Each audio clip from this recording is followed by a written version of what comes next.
Before I start the show proper, I just wanted to say thank you for all of you joining us. This episode, we're going to be having a charity for Canine for Warriors. Now, I've actually had this charity as a part of the gaming feed in the past, and ostensibly, the organization provides animal companions for veterans who are dealing with PTSD, suicidal thoughts, and depression. Just having animals in your life is an incredible method of reducing stress, having a sense of connection, and reducing potential depression and side effects thereof. So, if you're capable, if it's something that you connect with, feel free to donate. It is going directly to them. No one else sees a dime. And let's start the show. Thank you.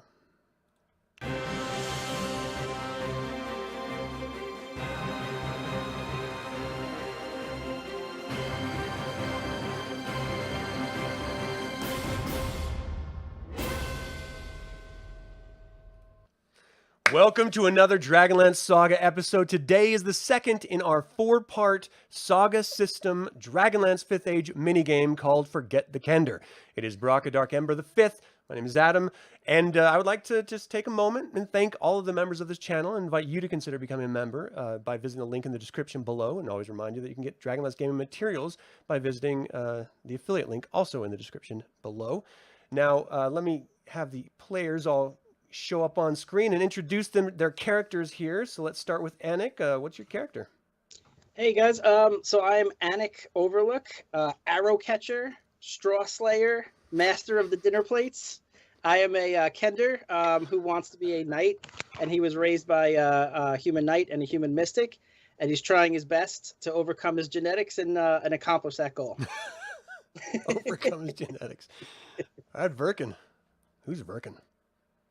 Hey, so yeah, I'm playing Verkin Bumblebum, who is a dwarf fighter slash cleric.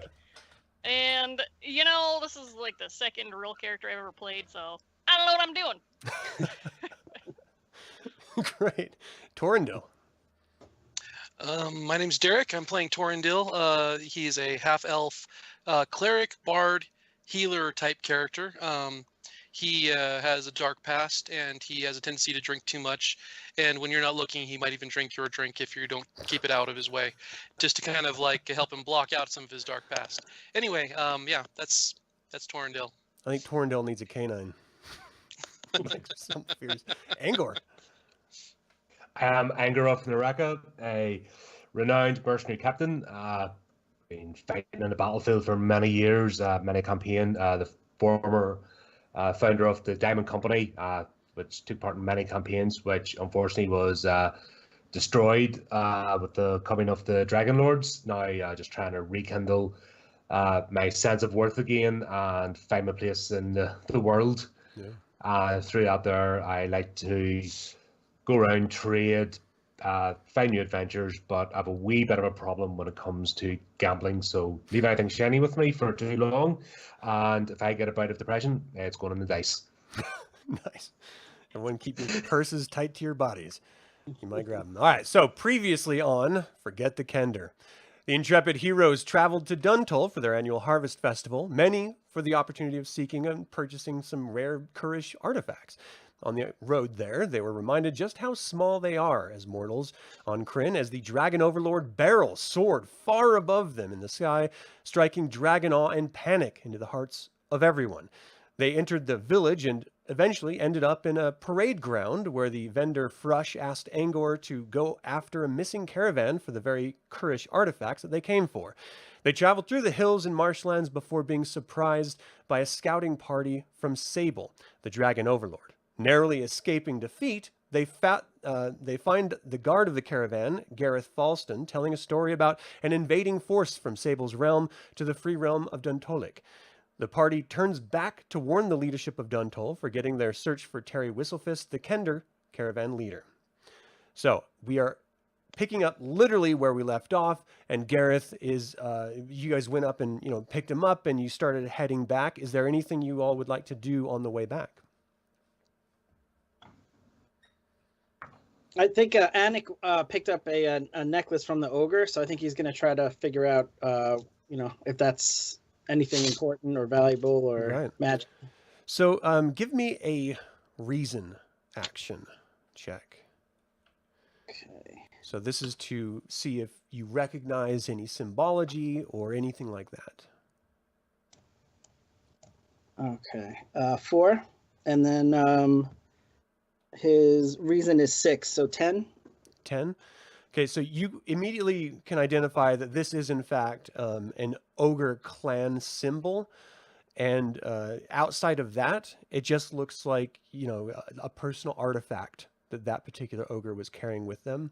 But ultimately, it is proof that you ran across an ogre, something that, you know, it's not a big deal if you're in Blood, but you guys are, you know, 4 or 5 days from any border that's near that area.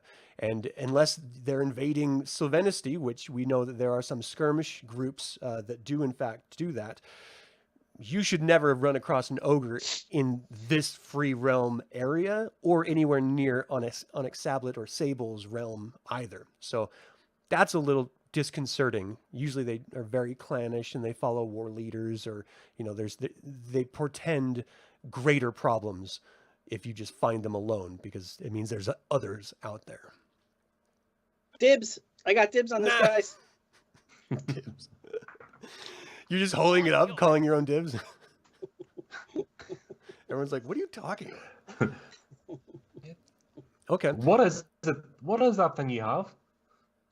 I think it's an ogre symbol, and I think if you collect the whole set, it's worth even more. I think I've heard that too. Sometimes I wonder why I ask. Gareth looks over at Angor. How long have you been traveling with this guy? Too long. Nearly 7 hours now in total. It's a struggle. However, he does conduct himself well in battle, so despite everything, he could be a useful comrade. I mean, fearlessness is a trait of that species, so I don't know how well that, you know, how effective that makes him. Just because you jump on the back of an ogre doesn't mean you're going to be able to do anything to said ogre. I think Just I wore 'em remember, down. just remember, and I start playing a tune. The knight of the dinner table is very fierce. Nice. Are you going to give us a rendition? Are you going to sing? No, You should have made something with elastic bands. Next time, That Snoopy's. I want you with something using elastic bands and. Yeah, that's funny. This is going to turn into a roving. This is going to end up being a musical or something. Really? Hey ho, we come back from war. We get big by ogres. We still survive. Nice.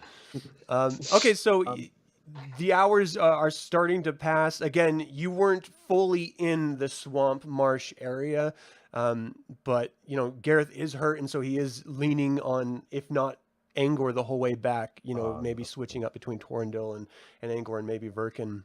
He doesn't want Anik anywhere near him. He clearly doesn't have a lot of personal possessions on him. You know, I mean, he has his crossbow and he has his short sword, but other than that, it doesn't seem like he has anything. But he wants to make sure that they stay on this person. So at every opportunity, he is shunning Anik and sort of using his good leg and sort of like keep him at a distance. Every time he comes near, he sort of kicks out like, "Watch it, right, Kender. I don't care how fucking it's your kind that caused this to happen to me. The last time I ever worked with a Kender, I thought it was an ogre. I would. You know what? I'm not gonna get into it. Don't talk to me. Just keep your distance. And if there's not anything else, then we can proceed here. The road back to Duntold takes just over 5 hours, so you all have retrieved 5 spell points. With the wounded guard Gareth traveling with you, the going is especially slow. Unfortunately, it seems the weather is foreshadowing the coming darkness, as what was once a light rain has turned into an unseasonably cold slush that chills you to your very bones. Mud has caked your boots, which are also covered with a light frost from the morning dew. The scent of swampy filth refuses to leave your senses as the breeze is coming down from the northeast. You arrive in town mid-afternoon, exhausted but driven. The town chieftain, Heavyheart, seems to be the most logical person to bring this dire news to. So you guys arrive back in town, and it looks like the aftermath of the party that you guys left, at night the day previously. So it looks like everyone is sort of sleeping off whatever trouble they got into the night before. There's not a lot of people out, even though it is mid-morning. Is the town hall, or what's equivalent of a town hall? Yeah. There's like a chief meeting hall that you can head over toward if that's where you want to go. Yeah, guys, Actually, it might be better as finding Thrush. Okay. I think we should warn Wanderlust, Riverwind Sun, and this way we can get back on the road and try to rescue Terry once we warn the town. Just to remind you, it's Wanderer, not Wanderlust. That's what you experience. No, it's going good. So, I mean, do you want to split up and go to different places, or do you all want to stay together and go to the same place? Who would be better going to the mayor, the town mayor first, or two go to the town mayor, maybe two go to find Thrush? Should we be bringing Gareth with us, the mayor, or is he needing to find a medical tent?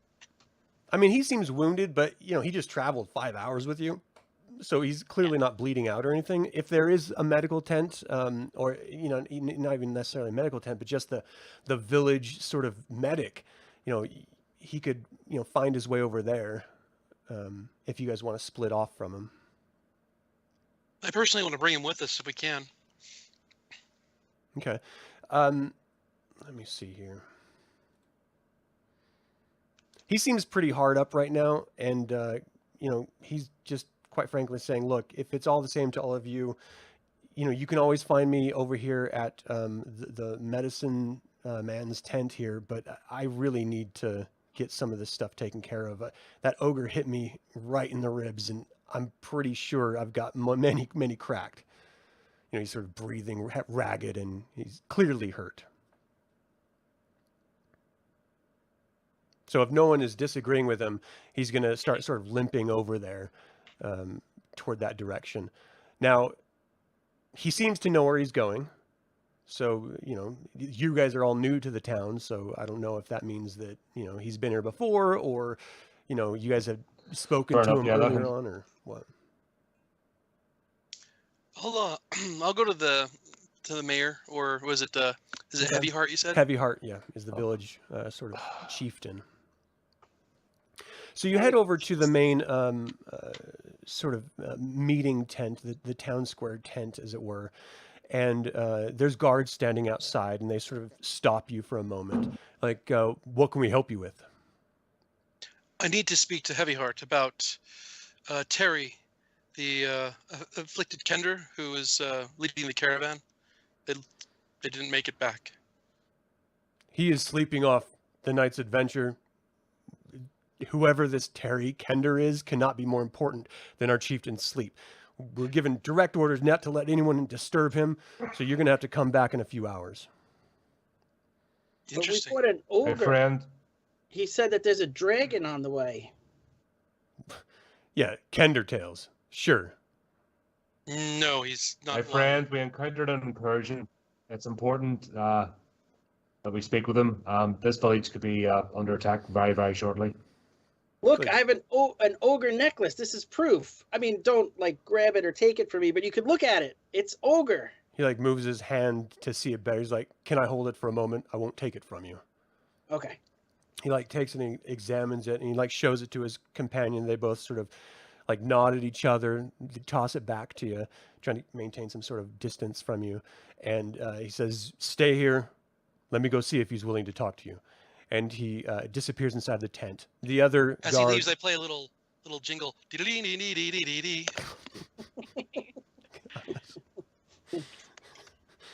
All right. We're definitely not going to be having pretty mouth conversations. So the other guard is just standing there, just mad dogging Anik. Just almost mentally daring you to come close so he can, practice his combat techniques on you. Yeah, no, he's just standing there regal and trying to look important because he doesn't feel Spit important. polishing any of the plates. Yeah. Trying to rearrange the dinner plates. My friend, how many of your guards can be mobilized at short notice? Only Heavyheart would be able to answer that question. So you see the other guard come out, and he's like, please, come inside. Kender, keep your hands in your pockets. Sure, of course. I'm a knight. I'm going to be a knight one day. You don't have to worry about me. He just shakes his head and holds the tent flap open for you. So as you guys enter, you see this very humble tent set up. It looks like they're sleeping with this sort of divided, cordoned off space in a far corner. And in the center is this sort of tabletop that is very low to the ground. There's little padding around the table, so it looks like you're probably meant to sit around it when you're discussing anything. There's a fire on the side of it that's just sort of emanating and radiating heat throughout the tent, and there's a small little, this is more like a yurt than a traditional tent, and there's a small venting in the very top of the yurt space. But you see Heavyheart come out, and he's like sort of tying on some breeches at the front. Shirtless, hair is a little wild. It looks like he really just woke up and he probably had tied one on the night before. He comes over, motions his hand down to the cushions in front of the other side of the table from where he is, and he says, "Let me see the medallion." So yeah, he gives it to him. So the guard takes it from you and brings it over to the other side of the table. He sits down as well, and he's looking at this medallion. You see the guard lean down and sort of whispers something to him. Heavyheart laughs a little bit, and he whispers something back, and you see the guard leave. And he's sitting there. He slides it across the table back toward you, Anik.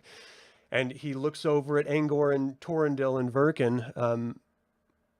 What is this story you speak of dragons?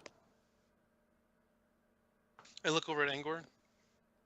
Yeah, we were tasked to go discover what's happened with a convoy, a caravan of goods that were due to come into a centre I know named Brush, who's quite familiar, I'm sure, with your village. Yes. The caravan had been missing long past its time, so we went to investigate to see what's happened. On arrival, we found that the caravan had actually been attacked. We encountered some combatants led by an ogre. Not difficult. One of my comrades, who's in the medical tent right now, was guarding him, was badly injured. Thankfully, he was still able to make it out, but it was a hard-won struggle.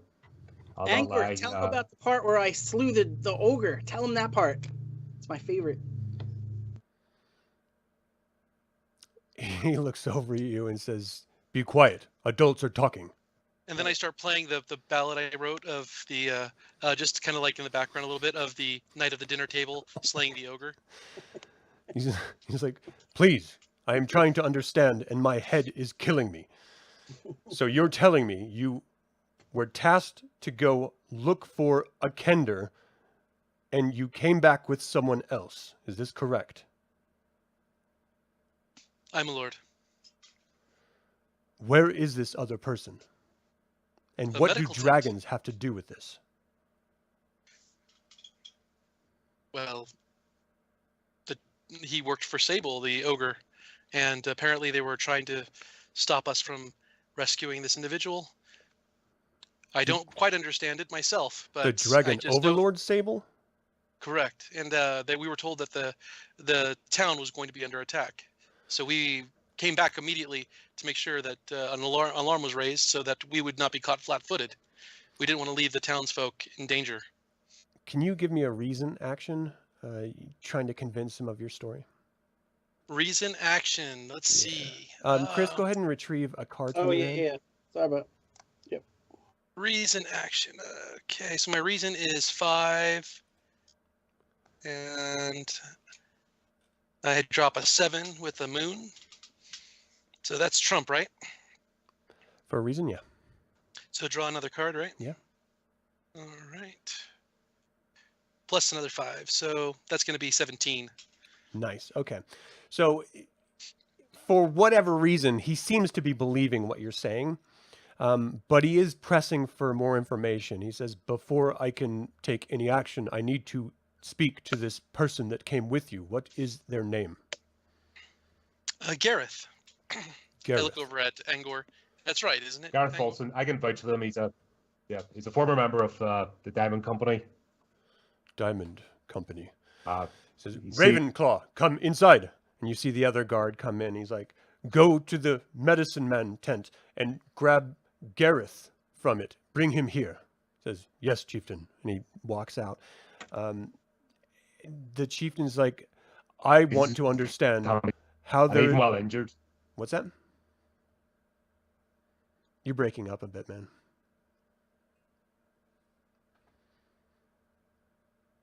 Okay, so when you come back or when the connection clears up, let me know. If you need to drop out for a minute and then come back, that's fine too. It shouldn't affect the stream at all.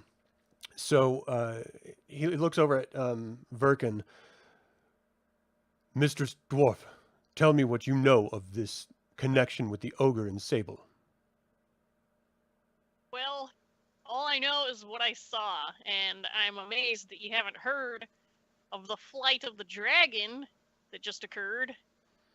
It's like, we heard tale of a dragon being seen yesterday flying over the road from Thorbarden, but that is not an uncommon experience. That has nothing to do, as far as I'm concerned, with Sable, which is a dragon overlord from the marshes in the northeast. Now, they are, of course, bordering this free realm of Duntolik, but they have never, since Malastrix the Great Red stopped the Dragon Purge, attempted at expanding their territory. This would be disastrous, I suspect, if true. So we need to make sure we have proof before we can take any true action. You say that there is an army coming toward us? How do you know about this army? I see. Gareth. Okay. Well, yes, I do feel we would need to get a first-hand account from Gareth. So ultimately, Gareth is brought in. He's bandaged up, a little bit loopy looking. You know, his eyes are a little glassed over, and he doesn't, you know, it looks like he probably took something, presumably from the medicine man. He's sat down next to Angor, and he's looks up. He's like, "Who are you?" He's like, "I am Heavyheart, chieftain of Duntol." Like, "Nice to meet you, Gareth Falston." And he puts his hand out, and it's sort of like wavering back and forth, like he's clearly, you know, everything is a little bit off. He's like, "Tell me about this." Did the healer give you something, friend? Gareth's like, "Yeah, man." He gave me something. It was like this smelly root, but I tell you what, I feel great. I mean, you got to try some. It's probably free. I didn't have to pay for it or anything. We should all probably go get some. We could have a great afternoon. You know what I mean? He's like, Heavyheart like slams his fist on the table. He's like, "I need your attention, sir. What is it about a dragon incursion?" He's like, "Dragon incursion? Oh, right. Yeah, man. I got to tell you, I've seen dragons before. You know, back in the Diamond Company era. I don't know if Angor told you, but we're all buddies. We've seen hell together, and I mean it. We lost a lot of really great men on those battlefields. But the pay was always pretty decent, you know, until it wasn't, until that last battle. The convoy, friend. Repeat what you told us about the convoy. Right. Look, as far as I know, that ogre was working for some sort of group from Sable. The ogre's name, her name was Grouse. I heard her telling Draconians that they needed to kill me and Terry because they didn't need any evidence of the coming attack. The only reason why there could possibly be a coming attack is if they're trying to expand their territory or raid. And with your harvest and with Terry's goods from Kerr, that just seems to make the perfect logical excuse for a raid. We know that Sable is obsessed with having a menagerie. I'm sure she would like maybe a Kender or two. And he looks over at Anik in a cage to poke and prod and spit acid at from time to time. And he starts hysterically laughing at the idea of Anik being in a cage with a black dragon drooling acid on him. And Heavy Heart looks over at Angor and he's like, "You vouch for this man." Oh, this connection, man. Killing me. I'll speak for him. Go, yes. Very well. Then we need to discern some form of reaction. Do we have any idea about size? And as he says that, you actually see the other guard entering with Frush. And Frush is a centaur, so he's massively large. You see him sort of bend down to get through the tent flap, and he's like sort of hunching and trying to walk, and he sort of sits down, and even sitting down, he's as tall as some of you are as you're standing, or taller. And he's like, "It's great to see you. Where is Terry?" She's in danger still. That's She's what we're still trying out to there. Figure out. What do you mean? Well, you went out to find her, correct? Where could she be? We're about Well, to get she's- caught in the middle of a battle. Priorities had to be taken. I don't understand. What battle? And Heavy Heart is like, they claim, this Gareth fellow claims that the caravan Terry was leading was assaulted by a group, a scouting party of some sort of sables, and behind that scouting party was a larger force. And I just need you to confirm that you sent them to go find Terry, because, quite frankly, this all sounds a little suspicious to me. And Frush looks over, he's like, I can vouch for Angor. I asked him to go look for Terry. I don't know who this Gareth guy is, to be quite honest, but I've worked with Terry for many seasons, and she is, fairly consistent. And it had been a while since she had, was supposed to have arrived, and I was growing concerned. I know that Angor is a veteran war hero, and these other people, really, I wanted Verkin to keep an eye on that Kender. Torrendil was, well, quite frankly, he tied one on, and he didn't seem to be going so well, so I assume Angor brought him with him for some reason or another, but I truly don't know who Gareth is. And Gareth's like, I'm right here. You can just say it to my face. You don't like humans, do you? Goddamn horse boy! And Frush is like, whoa! Calm down. There is no need for this. Heavy Heart is like, I will have respect in my tent! And slams his hand down on the table. And Gareth is just sort of like shook back, like, all right, calm down, fucking moody-ass horse lovers. Heavy Heart says, take him back to the medicine man and let him complete what he began.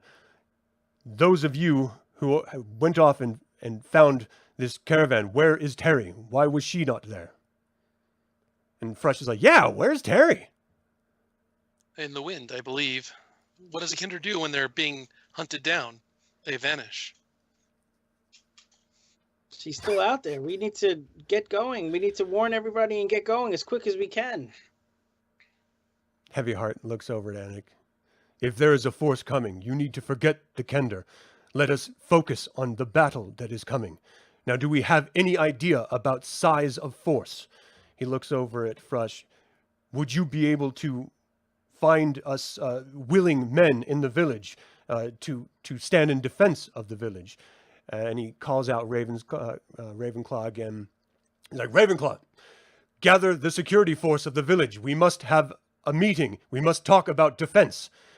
And so he's looking at you all like, what is the prospect? What type of people did you face other than this ogre?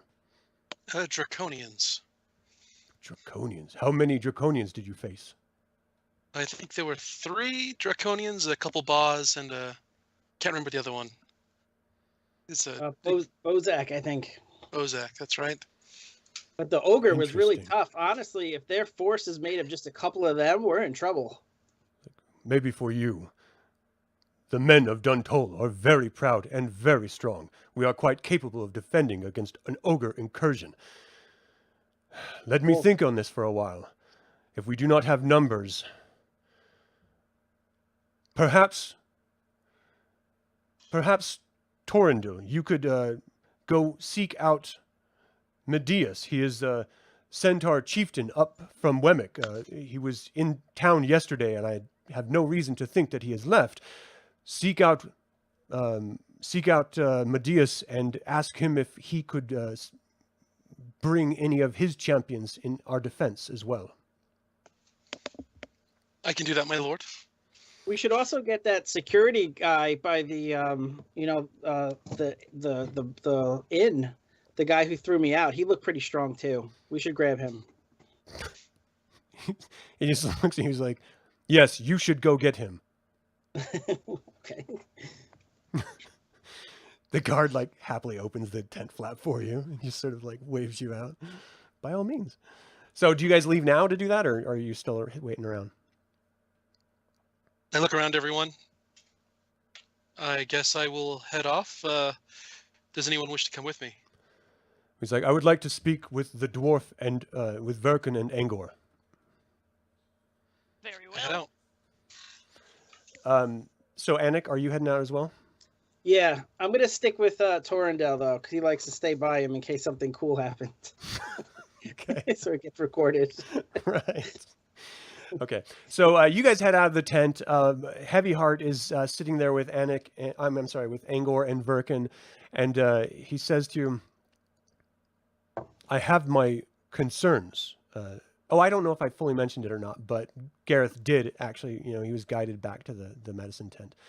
"I have my concerns about this story. It does not seem to add up, and we have never had an invasion this far into this free realm before. Do you truly believe that this is something that we should take seriously?" I absolutely think so. Something is stirring, doesn't feel good. And if there are more forces like that on the way, best to be prepared. Dwarves are known for their fortitude and resistance and defense. I wonder if you could perhaps be a part of a team to build out our village's defense system to help repel this incursion. I would be honored. Angor, are you here? Yep. Sorry, the connection's been really choppy, so Oh, it's understandable. apologies. Just seem to be missing some bits.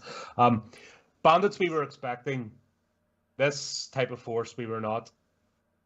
Considering what we faced and the account of my... Oh. Damn. No. Maybe it's just a dramatic pause. Yeah, it's a very dramatic pause. All right. Well, It seemed prudent that we come back. okay. So then he asked you, you had mentioned that you were part of a veteran mercenary company. I wonder if you might be able to help train some of the village residents that are not warriors until the force arrives. Absolutely. Very good. Every person that can hold a shield or spear is welcome, but without training, obviously, it's no use. So I'll do my best. Do you need rest? You all have been traveling all night. Some rest would be useful while people are gathered, and then when we have a plan, we'll enact it. That is fine. You have 5 hours. In that time, I expect you to meet us in the parade grounds where we will assemble any force that we are capable of gathering. Frush is like, "So I guess the festival's canceled then?" And Heavy Heart sort of looks up and over at him, like, "Yes, I think our lives may be in danger." Frush is like, "Damn that Kender! All right, let me go see if I can help him find Medeus. Help Torrendale find Medeus." So he heads out the tent flap. So Angor and Verkin, you are free to go find some rest. There are a bunch of sort of sleeping tents, communal tents set up for people to sort of crash at for a little while. Is there anything you're going to do before you do that? Obviously, we've been traveling, so we need to replenish supplies. Boots need to be cleaned for sure. Okay. So then you can go ahead and take care of that. And I'm going to pick up with Torrendale and Anik. You two see Frush running up, sort of clippity clomping up after you. Snow and stuff, so... Yeah, for sure. So Frush comes behind you. Gentlemen, so are you headed to find Medeus? I can tell you where he's staying. Oh, that would be much appreciated. Quickly though, can you tell me what kind of person is Medeus? Well, he's the town chieftain of Wemmick, which is a centaur-specific town. We do welcome certain other races as well. He's a hard man, but he is a very fair man. Quite frankly, he is an indulgent type, as many of us are. We find a lot of joy in the pleasures of life, and indulgence is our sort of watchword, as one might know. I would not stare at his countenance too long. Many people do, but he finds it rather offensive when people sort of gawk. So, because of course we are not an unclothed type of people, but more than that, he has some battle scars that he is a little self-conscious of. We, again, are prideful people. So maybe don't gawk at anything you see when meeting him. But look, here we are. So he sort of calls out, Medeus! Medeus! And you see a guard sort of pop his head out of a tent. Again, now this is a much taller structure than the yurt that you just came out of with Heavy Heart in order to accommodate centaurs entering and leaving the tent flaps. And the guard is just towering over you guys. I mean, just muscle bound as anything you ever think of. Very much like a Mr. Universe type bodybuilder. Just massive, and he has this gigantic spear with him. He leans his head out. What do you want? And Frush is like, we need to talk to Medeus. There is a force coming, and we need warriors. And he tells you to hold on a moment, and he goes inside. He comes out, and behind him you see Medeus sort of using a sort of a rag to wipe off his body. You heard a little bit of commotion inside. Something was knocked over or spilled or something, and just this wave of dwarven spirits just flies out of the tent as he walks out with it, mopping it off of his body. He's like, hello! Did you bring anything for me? Is there more dwarven spirits? Why is there a little gnat with you, half-elf? Looking down at Alec. You mean the knight of the dinner table? Yes, he is a great warrior. He actually just slew a ogre, majestically, I might add. Your Kender tales amuse me. Maybe another time. I heard about a force coming. Please, tell me all you know. Well, we do have, we've heard rumor that a force is coming. A caravan was hijacked and waylaid. They basically it looks like they were completely wiped out. The Kender that was leading the caravan is in the wind. We were able to find a man named Gareth. He tells us a force is coming to Duntal to raid it from the north. I think it was Sable's people are coming to raid. Heavy Heart asked that we beseech you for your glorious countenance and your great wisdom to help defend Duntal and the provisions that they have. He sort of slaps the back of his guard. He's like, this is how you talk to a man. I like how you speak, young bun. Tell me, do you know numbers of force? What is it that you ask of me? Well, I don't know the numbers of the force yet. I would actually ask if you have some of your strong centaurs, maybe a few of them could scout out and see if they could check the perimeter of the area to let us know what kind of force might be coming. But at this point, I would say it's probably best to think that there is going to be a large force. That way we can make sure we're prepared for whatever might come. If it's possible and you have the ability, I look over the tent. If you have any more dwarven spirits, be willing to take up a toast with you, my lord, and to... A hair of the dog sounds just what is needed. Come in the tent with me. Kender, you must stay out here. You understand. And he just assumes that you do, and he goes inside. The guard stands right in front to prevent your entry, but he allows the half-elf to go by. Do you need help training your guys how to kill ogres? It's my specialty. The guard looks down at you and is like, no, I think we're good. Oh, okay. Is there... Surely you have other things to do. You look like a busy young man. You'd think.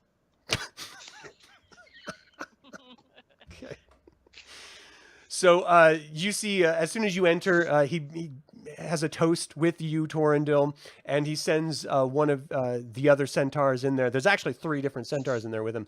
He sends one of them out to find any willing men that came up to the actual festival with him. But, ultimately, Frush is saying, look, Heavyheart had told us that it's going to be about noon or, a few hours. They had like 5 hours to rest. So I don't know, Torrendil, if you and your Kender friend would like to go get some rest before what's coming. But if you've been on the road all night, you're not going to be in your best if you don't get a little shut-eye. Oh, I have all the shut-eye I need right here. Another drink, and then I start to play a song to try to rouse everyone's spirits. You see the other centaurs sort of sit up, hearing you, and just sort of like swaying and clapping along with what you're playing. They seem to really, really enjoy it, and the dwarf spirits continue to flow. They're just having a great time. Frush is like, well, I think I'm going to head out. I need to pack up my my tent. I'm clearly not making any more money here, and I am not the warrior type. So good luck to all of you. May fortune shine upon your endeavors. Have a good day. And he leaves the tent.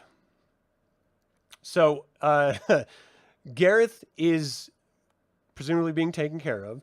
Verkin, you and Angor are getting some shut-eye. Is that correct, after sort of reprovisioning yourselves? Yes, we've been snoozing restfully. Nice. Angor, you snoozing? Angor, you're back. Am I back? Yes. Yeah. Oh my god. Sorry, I just had to restart because everything's an absolute pig.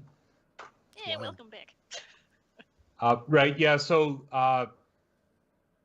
fixed my kit, replenished supplies, got some rest. Just waiting, obviously, to meet everybody at the parade square. Okay. So as you guys are getting a little bit of rest, you can go ahead and you've earned 1 point, 1 skill point. You can add it to any of your skills unless they're already at 9, and then you can't go any higher than that. But just go ahead and use that 1 point as an opportunity to improve on your character. Now, the first quest that you were sent off of finding Terry, you did not succeed. Now you have a new quest, and that is helping in the defense of Duntol against the supposed incursion, assuming that there is one that's coming. After 5 hours, you see that there is a healthy amount of people that have shown up. And some of them are going to be sent off with Verkin in order to help build some defenses for the town. Others are going to be staying with Angor in order to be trained. Anyone that wants to assist in either of those, Anik or Torrendil, just let me know where you want to go, and we'll deal with that. I think Attic is going to be telling everyone how to kill an ogre. You want to shoot the crossbow bolt right in the chest, and then have someone whack it with a flute. So he's explaining to everybody that this is how you do it. This is the only way to kill an ogre. Okay. So that's what he's doing. He's explaining to everyone. It does seem there's a fair air of panic happening in the town at this moment. You do have able-bodied people joining in the defense and training at the parade grounds, but the rest of the village is just a peaceful village. They're a peaceful, barbaric human village. They are not overt warriors. They are hardened people because they live in Duntolic, but ultimately, this is something. The promise of an incursion from a dragon overlord is almost unimaginable. That's on scale of sort of War of the Lands type stuff that has not happened since the dragon overlords have come. And so, because they don't know the numbers, they were convinced by your pleas of your experience in your own story. But this is a terrifying moment, and you see families sort of, being hauled all together in whatever clay or wooden structures, and sort of cordoned off from where they're thinking that the invasion force might come from, which of course is northeast of town. Let's have some. Let's do some checks here. So, assisting with training citizens, Angor, can you give me a strength action? So this is just you fighting with them, sort of parrying and sparring and stuff to try to teach them some techniques on defending themselves in the town. Strength. Yeah. Sword. I tell you, right.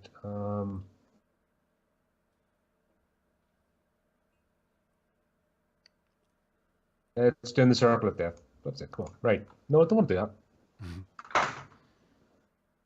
I want to do that. There we go.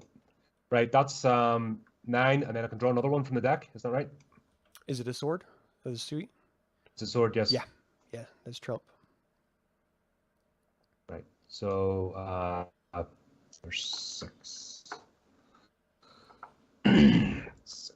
12. Okay. So that's your 13, full total. 13, sorry. 13? Okay. So yeah, it seems that they are listening to what you're saying, and though they're not as effective as a well-trained soldier would be, obviously, they seem to be picking up what you're, the techniques that you're trying to show them. Verican, can you give me a strength and an endurance action in sort of helping build out this sort of defensive structure? And, can you describe maybe what type of structure you think you're putting together? All right, yeah. So I've got the strong Duntolkians building, fortifying a wall around the town. So we're gathering logs, we're gathering stones, and we're, makeshifting a wall. Yeah. So give me a strength check first. Okay, strength. Yeah.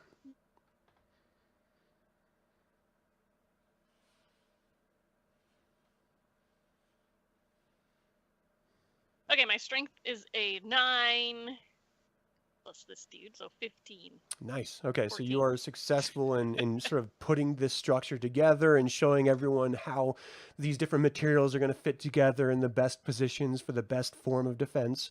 Can I get an endurance check from you, because you're going to be doing this all day long, and arguably maybe through the night. We need to make sure this is as well put together as possible. All right, we're going. My endurance is a 9 and another 9. Wow. Okay. 18. Yeah, so you're good to go. You're just a little bit of shut-eye is all you needed to just go all night like the Energizer Bunny. You see one of the Plainsman warriors come up to you, Anik. He's like, "We are in need of someone for the listening observation post. Since you don't seem to be doing anything useful, perhaps you could be our LPOP." Yeah, sure. I'm definitely. I have really good ears and eyesight. I'll see them coming. Okay. So he guides you about a half a mile north of the village, and he throws down his shovel. He says, "Dig your hole," and he leaves you. So I just need let's do a strength check for that. Okay. Make sure you recover your cards there. Verkin. Just remembered. All right. Strength is now a 5 and 2, so 7. Okay. You're having a hard time digging through this. It's only recent that it's been terraformed into more grasslands. I mean, that's how the terrain was back pre-cataclysm. But at this point, it's been desert, into the plains of dust for so many years. And then suddenly, with beryl and onyx sablets, terrain altering, sort of combining at this sort of point where we are right now, it makes it very, very difficult to get through roots and stuff. So, these first few hours, you are unsuccessful in really digging any true depth. Let's do another check on endurance for this one, or? Yeah, let's do a strength. Okay. A strength is 5, so 6 total. 6 total. Okay. So yeah, you're pooped. You are worn out. You don't seem to be making much headway, and you've got a little bit of a divot in the ground, but it's not really a hole. And do you understand what he was asking of you, like as the character? Not so much. Okay. So yeah, that's where you are right now. You're just sort of like, well, I guess this is as good as it's gonna be. Yeah, this is like the worst thing for him, to just be bored in one place. So he's miserable.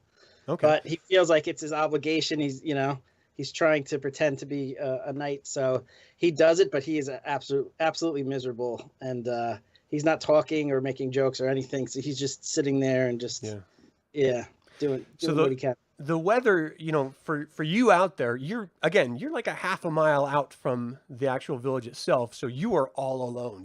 For every once in a while, you'll see like a prairie dog type little rodent in the distance or something, and you'll see some birds flying over high up in the sky. But other than that, it's pretty quiet, and you just see rolling hills and open plains, some grassy to the north of you, and very dusty and just sort of deserty to the south of you, and you are just absolutely and utterly alone. Can you give me a perception check?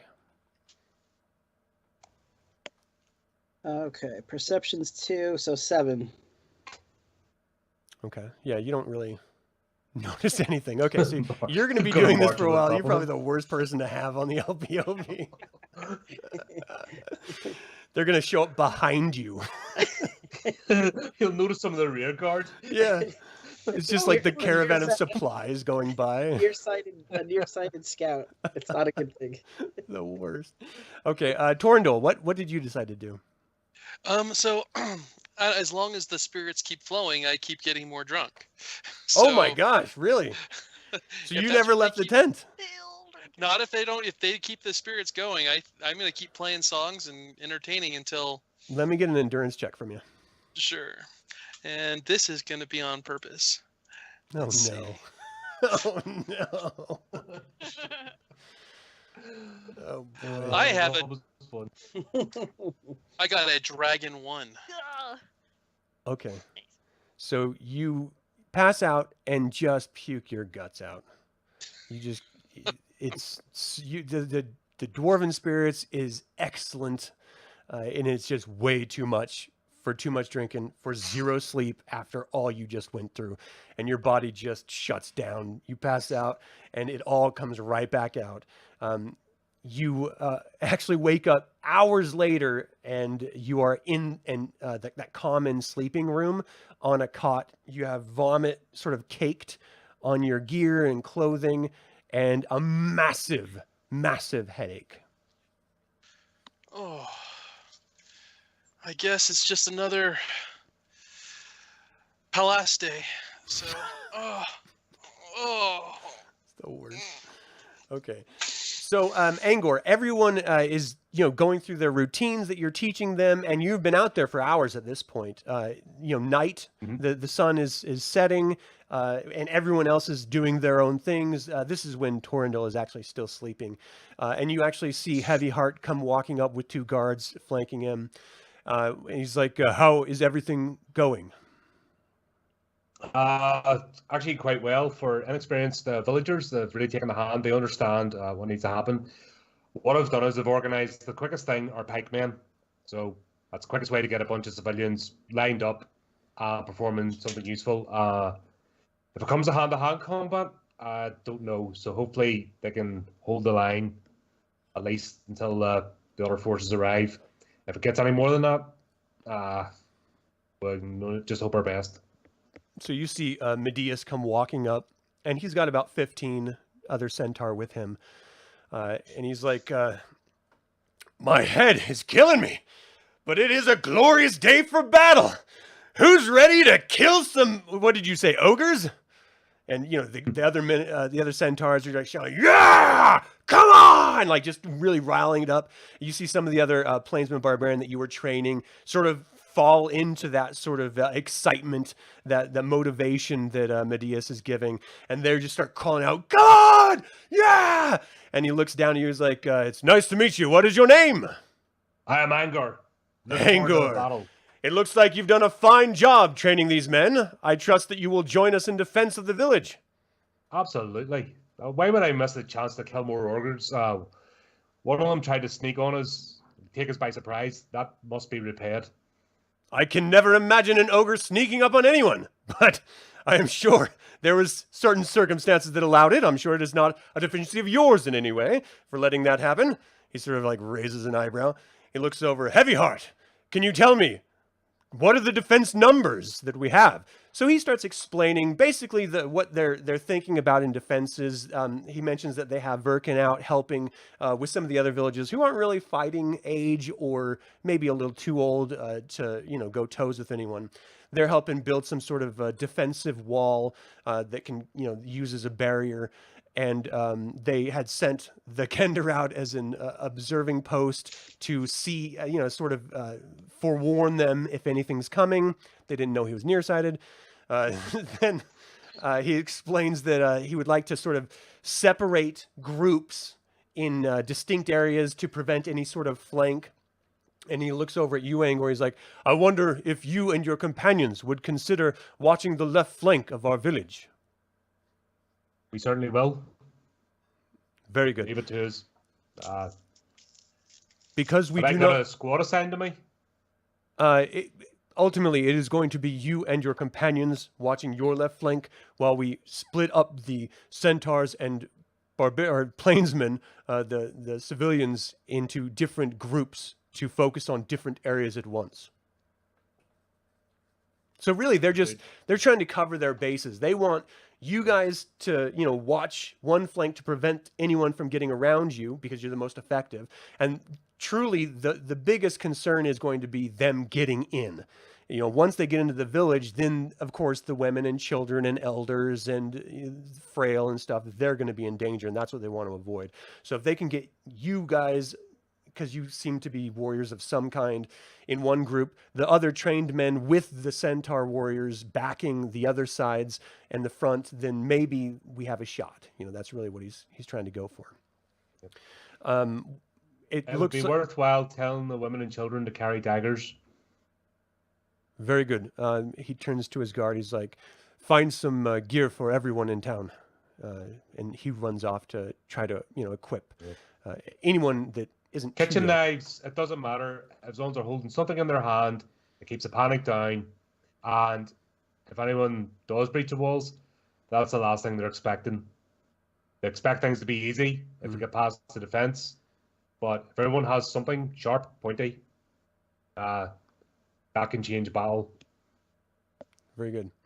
Now, we do not know when this attack is going to be coming, if the attack is going to be coming. I believe Gareth is still being held in the medicine tent, so I do not believe we can count on him as part of the defense. Could you please go speak to all of your friends, tell them what our plans are for defense, and make sure that they get some downtime so they are not constantly working. We need everyone to be as healthy and ready for battle at any given time. Understood. So I'll start making my way around. I take it, Verkin, you're still on the outskirts building defenses. I'll go to you first. Yes. All right. Okay. So, Torrendil, this is when you wake up and you're just like, oh, another day. What would you like to do at this point? Start to clean myself up a little bit. See what's going on. How bad is my hangover? Oh, it's epic. Okay. Just walking around with the kind of like anybody making a loud noise, wincing really bad, but doing whatever I can to try to make myself somewhat presentable, and then see what I can help in the defenses of the city.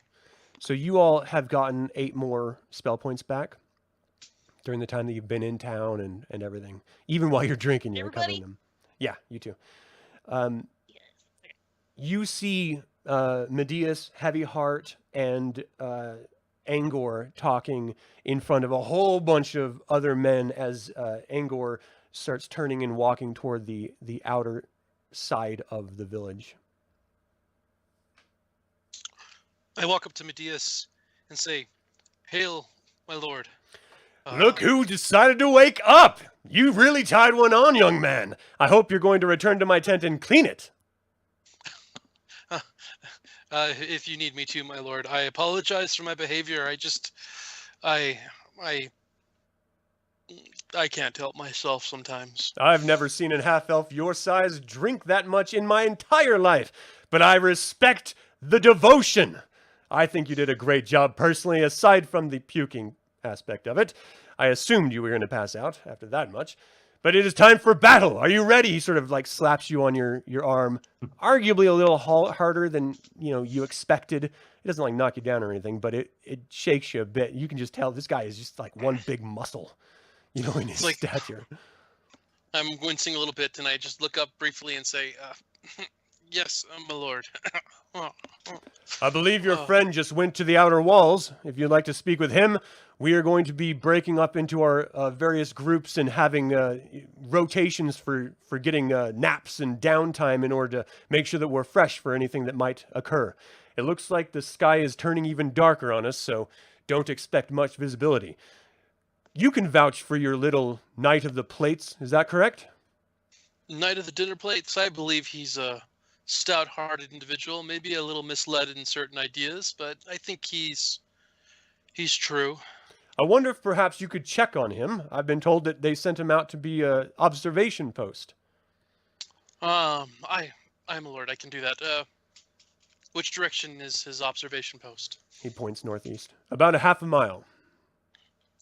I'm a lord. I'll head that way now. Stay off the dwarven spirits, elf! And he turns around and walks off. His guards kind of go with him. Okay, so Angor, you were headed toward the outer fence? Yep. So Kurt the Birkin. How goes it? Things are going along smoothly. I'd say our defenses are building up nicely. People Yeah. are. You've actually Getting done a into the really, really spirit. good job. And the village, they're helping you a lot, just following your instructions. And it looks like you have a pretty fair defensive wall set up. It's not incredibly high or anything, but it looks sturdy. And, if for people on the other side of anyone charging toward them, it'll take them some time to get over it. And they can still fight from one side as pikemen. So it looks to be a really good job. And the spirits of everyone seem to be, relatively up there. There's clearly concern and fear in all of their eyes, but with your assistance in showing them how to build this wall, they just have faith in you and your abilities. So it looks good. You have someone that can take over from me. We need to go and look at the left flank, make sure that we are covering that area. So we'll need to go and get rested, be ready, and see what's there. Is there someone that can take over supervision in your stead? Of course, yeah. So I grabbed somebody that's been doing a lot of the heavy lifting. Okay. And I say, well, all right, I need to go, head out, get prepared. Great. Thank you Let's so make, much for helping us build this. This has it's been an honor working with you, Virkin. Yes, of course. We're doing our best here to help the town from what may come. All right. So you guys So head guess off? we're going to head over to the left then. Okay. Torrendil, did you head up towards Anik? Yes, I did. Okay. So Anik, you give me another perception check.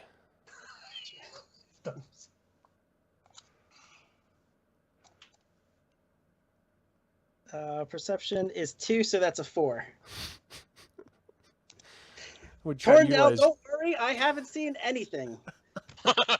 Well, my point was you don't even see Torrendil. Torndale's going to walk up, send the loot, and he's still not going to notice. Yeah, like literally, that's what this roll is for. So you don't even notice that Torrendil is walking up to you, and Torrendil, you see he looks to be just sort of like looking around, sort of kicking the dirt, using the shovel to sort of scrape a little bit, but not really being effective at all at digging a hole. Looks like a horrible hasty. Have you seen anything, Knight Don't of worry, the Dinner Table? I've seen nothing. Nothing. I look at the surrounding area, kind of like try to just squint at my eyes. What time of day is it? We're actually, the sun has set, so this is dusk, so it's a very difficult time regardless for anyone, but your partial elf eyes have a bit more distance than a standard human, so you might be able to discern something. Give me a perception check, please. Perception. Let's see. Perception.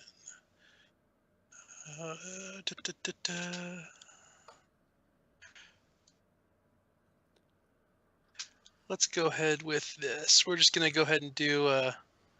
got an 8 with a shield, and that's on my perception is a 9, so it's a 17. Okay. So you actually, you can tell that there's nothing really coming your way. It is pretty open. You haven't seen any animals at all since you've been out here. And as you're now starting to pay attention, you don't see anything. Of course, that could just be that it's nighttime and everything's sort of bedding down for the night, but it's also conspicuously quiet. And normally, you know, you would have the net, you know, maybe coyote calls, or you'd hear, you know, maybe like a scavenger bird screeching across the sky, but you got nothing. It is just quiet. The wind rolling across the grass. The sky is super dark. You don't see any moonlight or anything, and it looks like the perfect situations to be, you know, surprised in. So it looks very ominous. I kneel down to Anik and I say, in a hushed voice, head back to the town. Let them know something's coming. Something? I haven't seen anything. What should I tell them's coming? Just tell them something's coming. Okay. It beats digging this hole. So, all right. So he The heads hole? back. Where's the hole? The divot? So he goes to Disturbance Angor. and dirt. So where are you heading? Anik walks to Angor Okay. and tells him what Torrendale said. Torrendale said he sees or hears something coming. I didn't, but he seems really serious about it. Go warn Heavy Heart, please, Okay.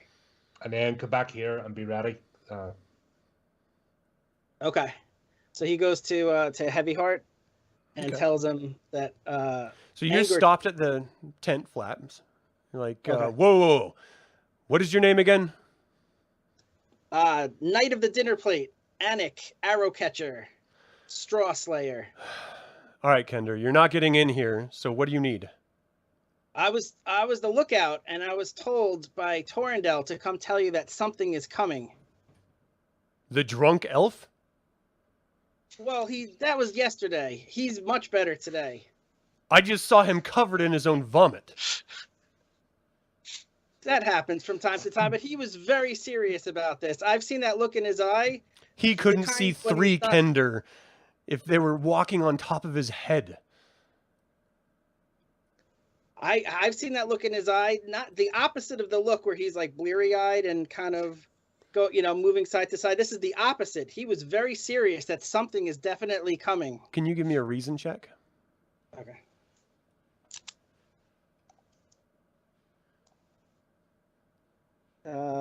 Reason is 6, so 14, but it is a dragon. Which part? Did you get your trump card? It's a dragon card. It's a dragon card. Oh, okay. So 14 was your total. Yes. Okay. He is very, very skeptical of you, and with the dragon and the failure, he actually is like starting to get very angry with you. He just says straight up, if you don't leave here right now, I'm going to put my spear in your face. You are wasting time. You're wasting our patience, and I don't have it right now. So get. He starts to like shoo you away with his spear. All right. So then he's going to run back to Angor. Angor, he doesn't believe me. I get this a lot being a Kender. Maybe he'll believe you. Torrendale was serious that he heard something. Right. We haven't got time for arguments with chieftains. Obviously, they're stressed. Stay here. I'll ask one of the villagers to go and check on Torrendale. Okay. So you say you're going to So, ask one of the leaders to check on Torrendale? Not one of the leaders, one of the villagers, one of the obviously there's people right around. So I want to send a runner basically to his location because it'd be better if it's somebody from the village. Yeah. They can confirm than one of us. If we're going to be met with distrust, then we need to involve the village members. So I want one of them to go as a runner to check on Torrendale. To be fair, it's the Kender. It's not you. Yeah, well, it's still guilty by association. Right. Okay, that's totally logical. So you go and tell one of the villagers to go check out Torrendale. Can I get a perception check from you? Sure. Perception is going to be 17 with a sword. Okay, nice. So what were you doing when you were out there? Were you just sort of hanging out? I was taking over for the Kender for Anik. I was just basically going to monitor a little bit better, and I was just going to stay low, find a good bush to hide behind, and kind of just monitor the area. Okay, you hear very, very faintly, almost that you don't even think you heard it, but just because of your heightened senses, you're pretty confident. You heard like a drum beat, like steady, like, but it was very faint on the wind. So maybe it came from the village, maybe it came from ahead of you. The wind is blowing, like who knows? But you're pretty confident that's what you heard. So do I have at least so I don't have any idea which direction it's coming from at all? well, let's do another perception check and see. Okay, let me grab a new Let's see if card. we can Remove that one. Let's draw Nail a down a card. direction. Let's see. So I got a 7 plus 9, so that's a 16. Nice. Okay.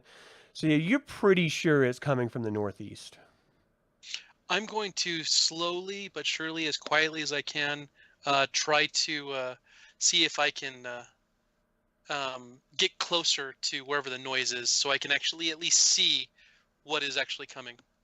Okay, so you're pretty sure. I mean, it's far away because you just barely heard it on the wind. And if someone's hitting a drum, which is very loud, the distance that it would have to come from in order to be very faint, you moving toward that's going to take you some time. That's fine. So you start heading off your post. Ultimately, when you've left is about the time that the villager comes to where it's supposed to be. He sees the shovel on the ground in the hole, freaks out, starts screaming, running back to town, and you actually start to hear someone screaming from behind you, maybe 50, 60 yards away. I yell out real quick, "Hey, stop yelling over there!" Can they hear me? Yes, he does. He hears you, and he stops and he turns around. He's like, "Where are you? Why can't I see you? Where are you?" Oh no, did you log up? What is going on? Okay. So he calls out to you. Okay, I yell, I say, "Come here! Stop yelling!" He really doesn't know where you are. I start to move back towards him as I say, "Come to my voice." Okay, so as you guys are talking, he starts to hone in on the direction. He starts moving towards you. Excuse me. He's like, "Where were you? Where's the hole? There's supposed to be like some sort of observation post here." You're taking over the observation post. I can hear drumming in the distance. I'm going to investigate. You wait here until I get back. Okay. What am I supposed to do here? You are going to wait until you either see something or you hear me yell, tell everyone they're coming. But if anything else happens, you just wait here. It's like, you see some enemy soldiers, run back to the village and let them know they're coming. Try to get a count of how many there are. Okay. At this point, I'm going to go investigate the sound, but there's drumming and it's coming from the northeast. So Okay. I'm going to investigate. Okay. So you head off, and he seems terrified, just absolutely terrified. He just sort of like sits down where that little divot is, and he's just sort of like looking around in the dark. He doesn't know light, or there's no moonlight or anything, so it is really dark out here, and he's just clearly terrified. You start heading off, and you said you're heading off in the northeastern area toward the drum sound? Yes. Okay. So you travel quite a ways, and you're starting to become more and more convinced that maybe it was just a figment of your imagination because you don't hear the drumming anymore. As the night is going on and you're just sort of moving for about an hour, I think, are you going to go more than that, or? I'm just going to keep moving. I'm not going to run. I'm just basically Right. going to be walking at a brisk pace, Okay. but try to make sure I'm not making too much noise. So just basically a brisk, quiet walk. And if I'm almost certain to the point where it's like I don't know if it's real, there's nothing to see, I'll start heading back. Okay. So as you're heading out, you actually start to hear this sort of bird call sound that doesn't quite sound right, but it's definitely the only sound that you are hearing. Then I turn back toward the town and run as fast as I can. Okay. So you're running back to the town. Are you going toward the observation post place? Yes. Okay, so as you're just silently running, clearly as soon as the villager that you had run off of starts seeing someone run toward him, he screams. He's like, "They're coming! Oh, they're coming!" And he starts running back, just screaming and waving his arms. He's like completely terrified. I don't think he even knows it's you at this point. He just thinks someone's coming, and he is self-preservation, man. Just running as fast as he can. Hey, he's doing what I told him to do. That's fine. Okay. So you start running back to town. He's running back to town. You guys hear the screaming coming from the north end, and that's where we're gonna pause for a break. Do you guys need a break or anything? I need to Yeah. take a leak really quick Yeah, to be that's blunt good. about it. So let's pause here. Remember, your mics are going to be hot. We will be right back, everyone. It'll be maybe 5 minutes, but we'll try to hurry. So we'll be back in just a moment. I'll actually put on some music too.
Candy corn.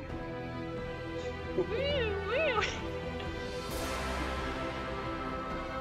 anyone in the chat? Let's take a gander.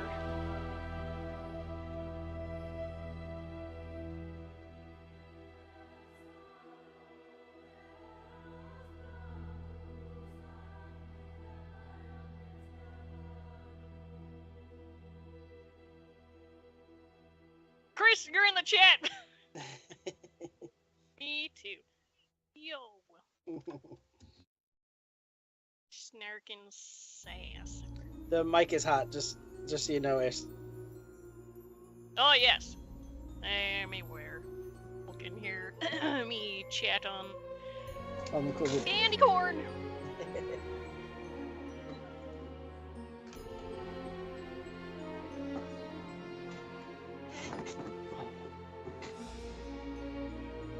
I like that my Kender is now nearsighted as well as all the other faults. Oh yeah.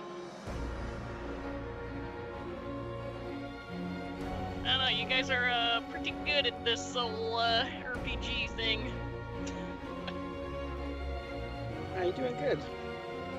Well, maybe. Maybe.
Where's Torrendale?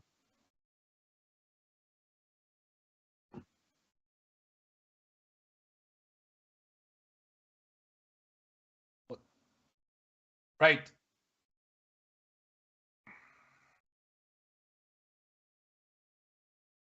Sorry. right. Thanks for letting me know, Jefferson. I turned it off earlier and now. Okay, so I just recapped what happened, but ultimately the villager came back and he was terrified. He made up this story about this gigantic ogre chasing him, which is why he's terrified. Runs up, tells Angor about this massive ogre, and now Torrendale is approaching and he overheard the whole conversation. There was no ogre. It was me. Oh, sorry. It was dark. You looked much taller in the night, in the dark. That's what I always hear. That's what Right. everyone Calm says. yourself. This is how we lose. The night makes things look worse and more terrible, but the worst thing we can do now is set panic. He's still Should I Angor. tell someone else? I mean, no. Torrendale, did you see anything? Angor, I heard off in the distance, faintly, just faintly, drums. The entire forest was completely, the plains were all completely silent. I heard not even the howl of a coyote or even the sound of insects.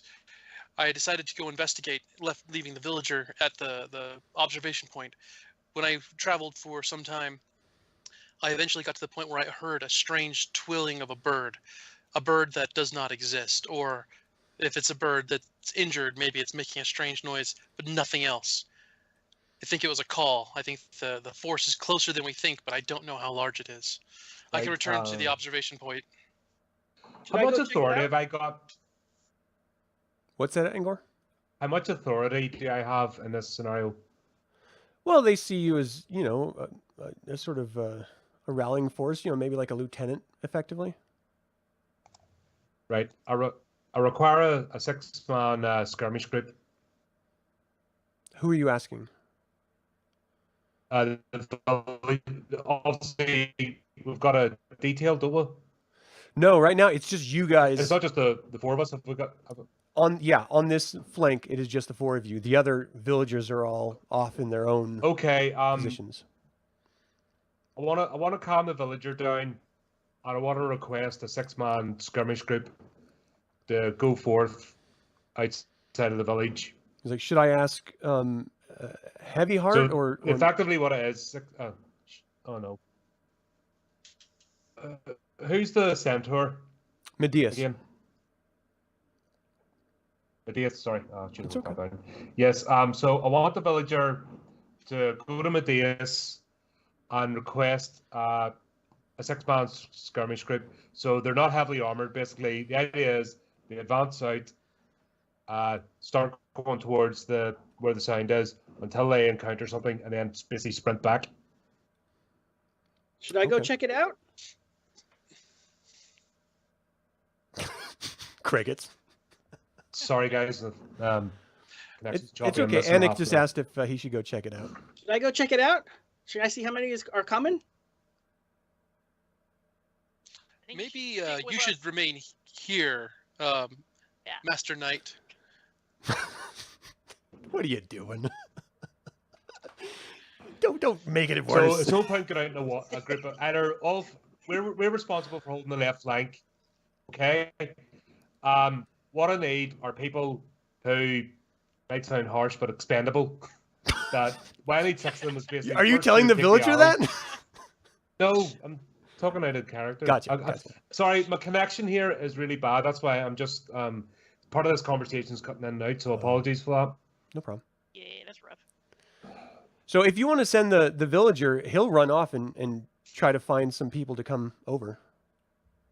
Yeah, that's what I need 6 people. Okay. Who are fast. Okay. So he runs off to go find those 6 people, and you are all here. Are you looking at the battle map? It's like grasslands. Yes. Okay. So go ahead. Torrendale, you were coming from the north of this map. You can see this massive boulder and some smaller boulders next to you. You see some sort of scrub oak, around these grasslands. Position yourselves wherever you think you would be during this. I just have you right now in your marching order. but you can, move yourselves to wherever you think you would be. The village is just to the southeast of you. Not very far, but, I don't have it on the map or anything like that. And So we the think village... I'm going by this tree. And we think they're coming from the northeast, right? Yeah, I mean, Torndale just came straight down from the north, so it could just be the north. Oh. But again, no one We saw only any move numbers or ourselves, anything. yes. What's that, Angor? Yeah, you should We be able only to. move ourselves. Sorry, I'm just Yeah. trying to figure out the mechanics. It's all good. You should be able to just make sure you have the select button. Same.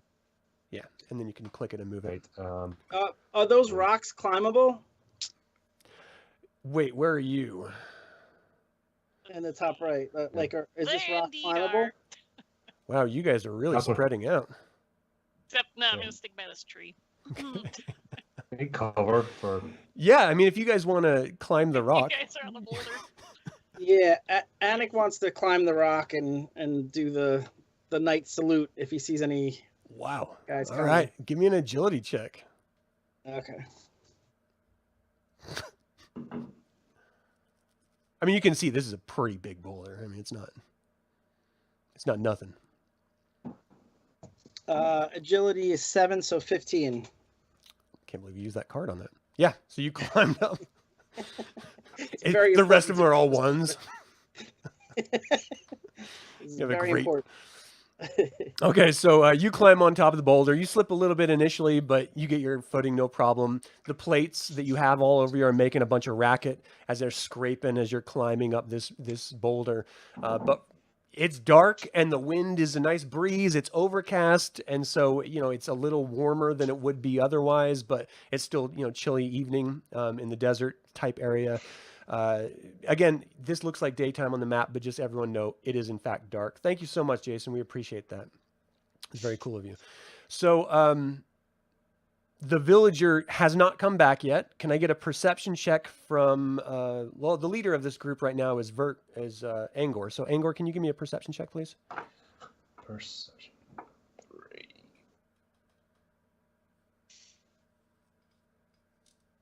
That's 10.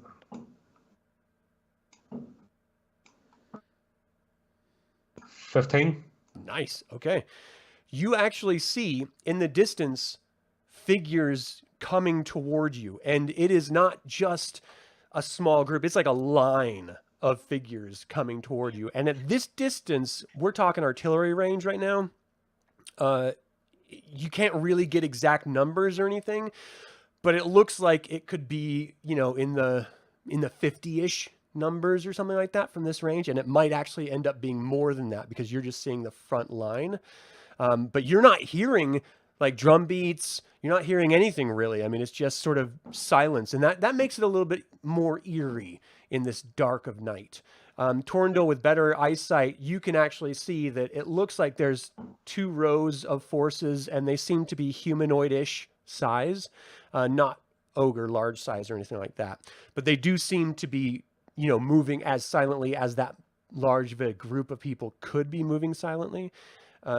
You hear from further down into the sort of village space calls clearly that other people have also seen this. And once these calls sort of spread out to the point where you can hear them, the force that is approaching you seems to be able to hear it as well, because they just start charging in. And from far artillery, they move to, far melee range and or far missile range. And this is where we're going to start with our, it's not really initiative. We're just going to go in a circle. We're going to start with you, Anik, but let me put these guys on the map really quick. I wish I didn't could just realize switch. Adam wanted to kill us so bad. Every opportunity. Just give me a chance. Man, I'm playing first edition all over again. You bet.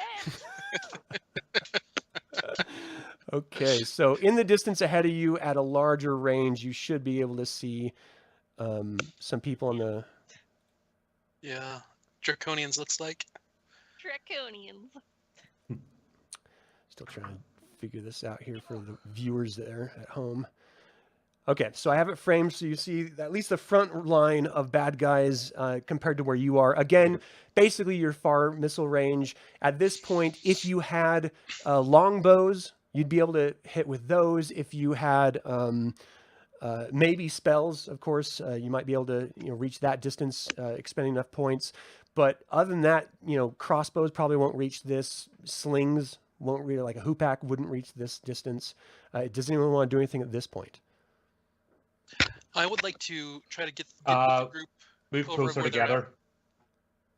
Yeah, I was going to try to move over to the rock that the that Angor and Anik were at, if that's possible. Yeah, go ahead and move yourself.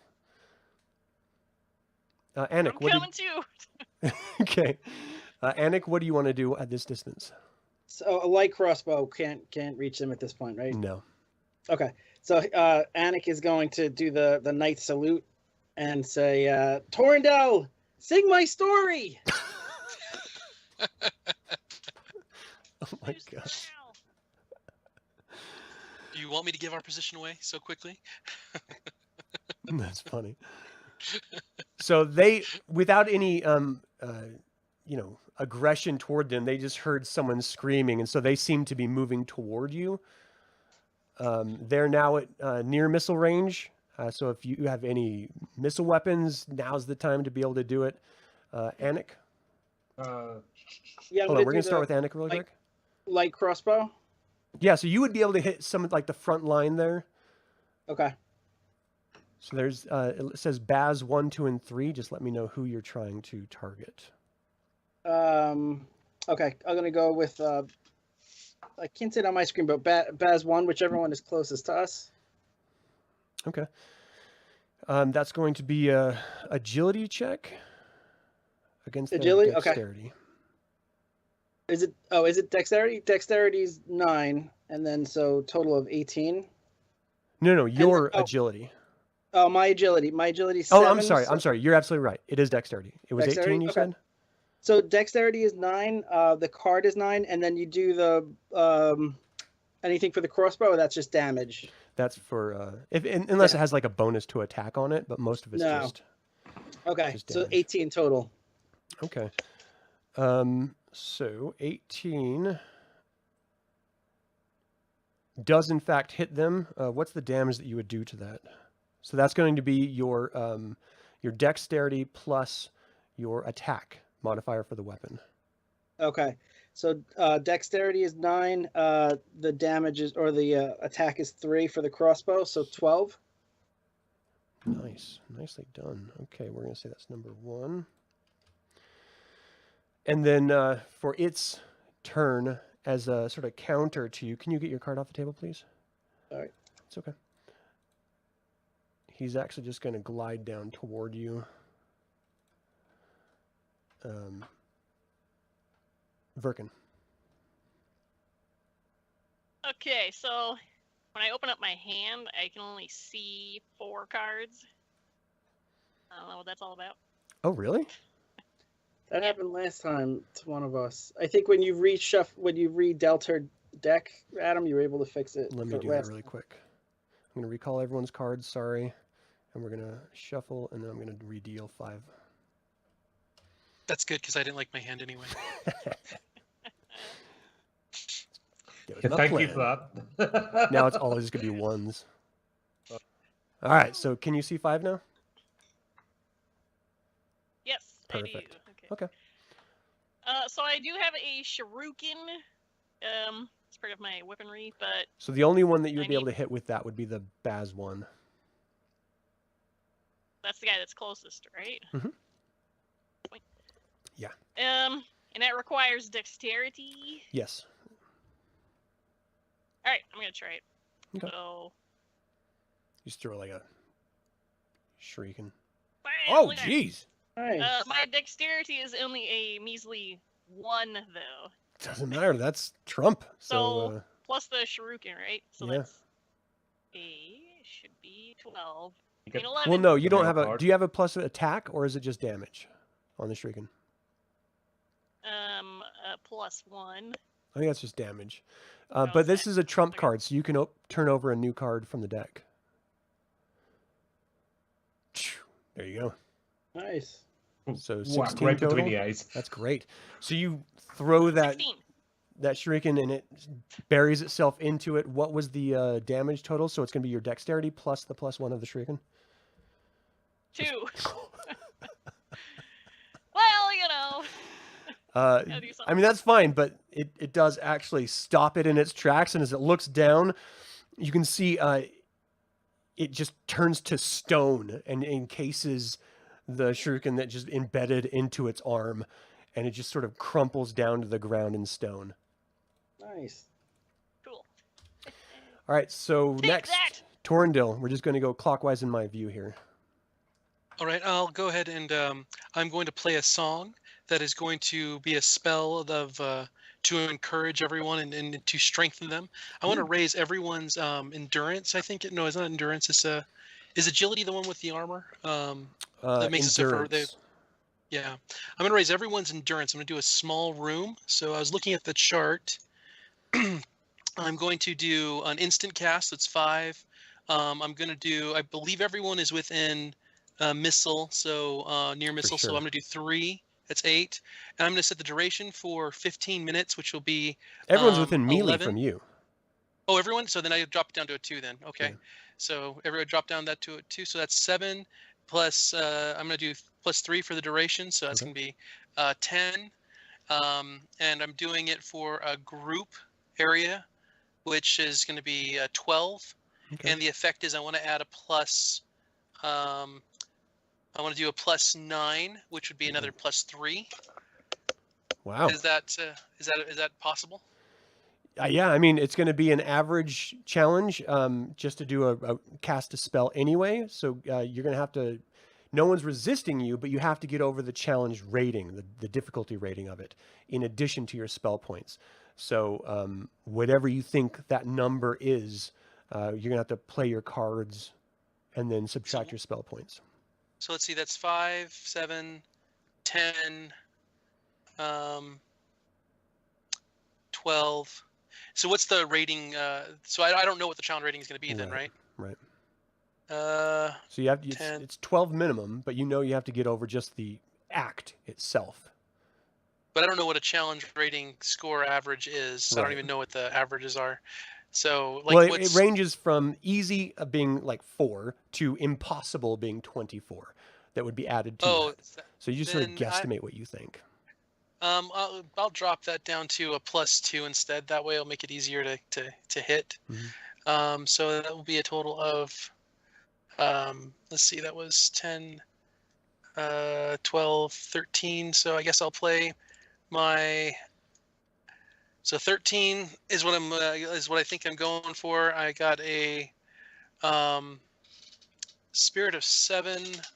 Well, I don't think I'm able to cast it. I think I'll fail. How many points do I need to spend to do it? It's the thing also.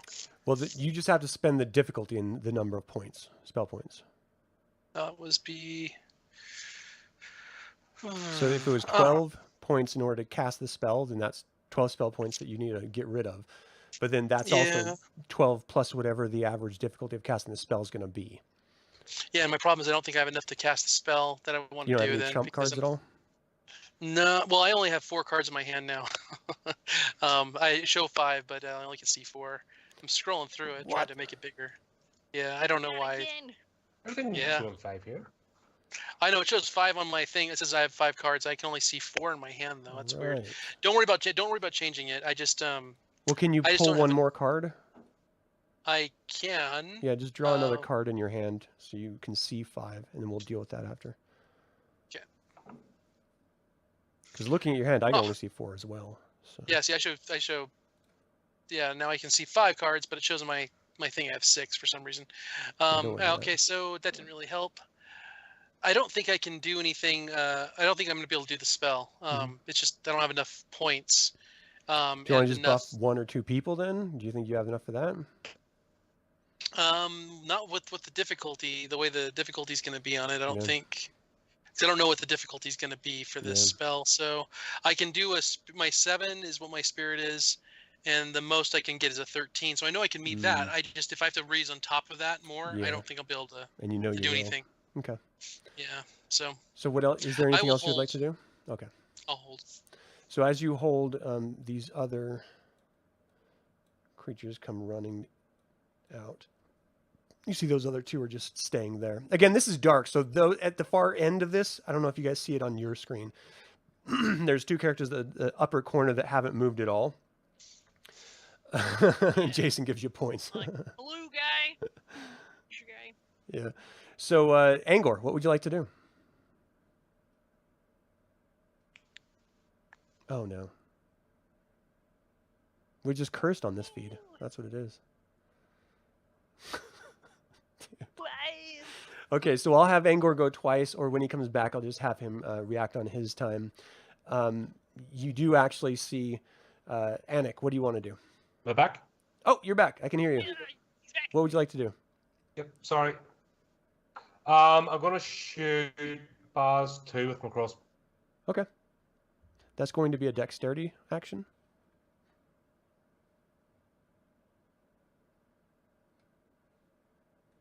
Get him. Oh. Okay, we'll resolve that as soon as he's back. Anik, what would you like to do? So Anik's going to use the crossbow on the closest one, and he's going to yell out, "We must not let them take this rock!" And he's going to shoot at the next one. Defend the rock. Okay, so go ahead and give me a dexterity check. Oh wow. Oh, is this Angor? Wow. I think that was Angor, yeah. Oh, okay. So, Angor, as soon as you're back, just go ahead and tell me the number that you attacked with that's your total. I can hear you. I'm still here. Did you not hear that? I got 15. 15? No, I did not hear that. Okay, so 15, you do hit. What's the total damage on that? So that's going to be your dexterity plus the bonus of the weapon. That's 9. Nice. Wow. Okay. All right. And then you actually see it glide toward you. I'm going to remove this from the table. It glides down toward you, so now you're in melee range with it. Before, the last time that we played this, I had us doing movement actions and stuff. That's too cumbersome and stupid. You're in the middle of combat. You can move toward your enemy without them conflicting, so I'm not going to do that anymore. So if you want to move and then attack, that's totally fine with me too.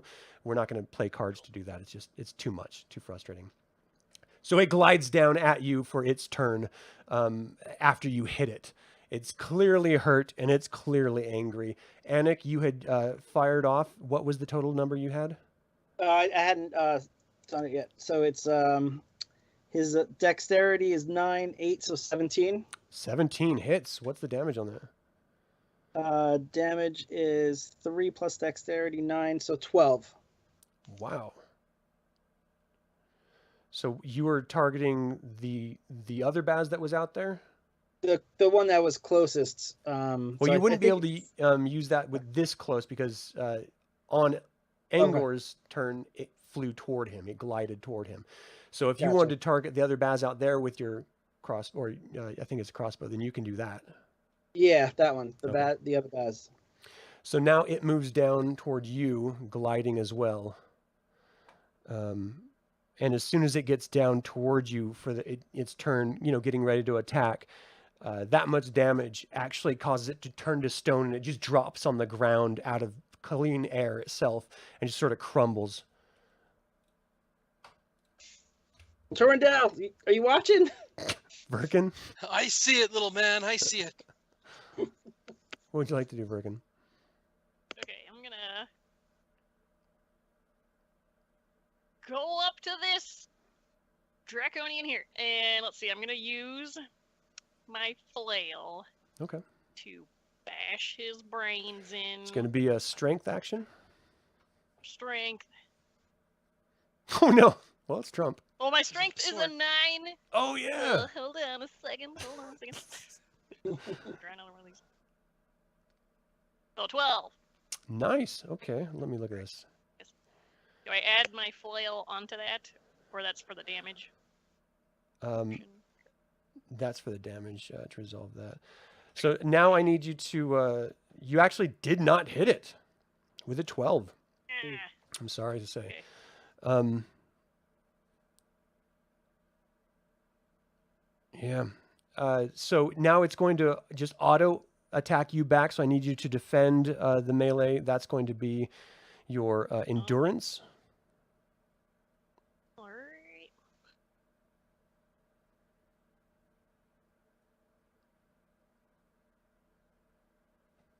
Go with Fizzban. All right, so my endurance is a 9, so it's another 12.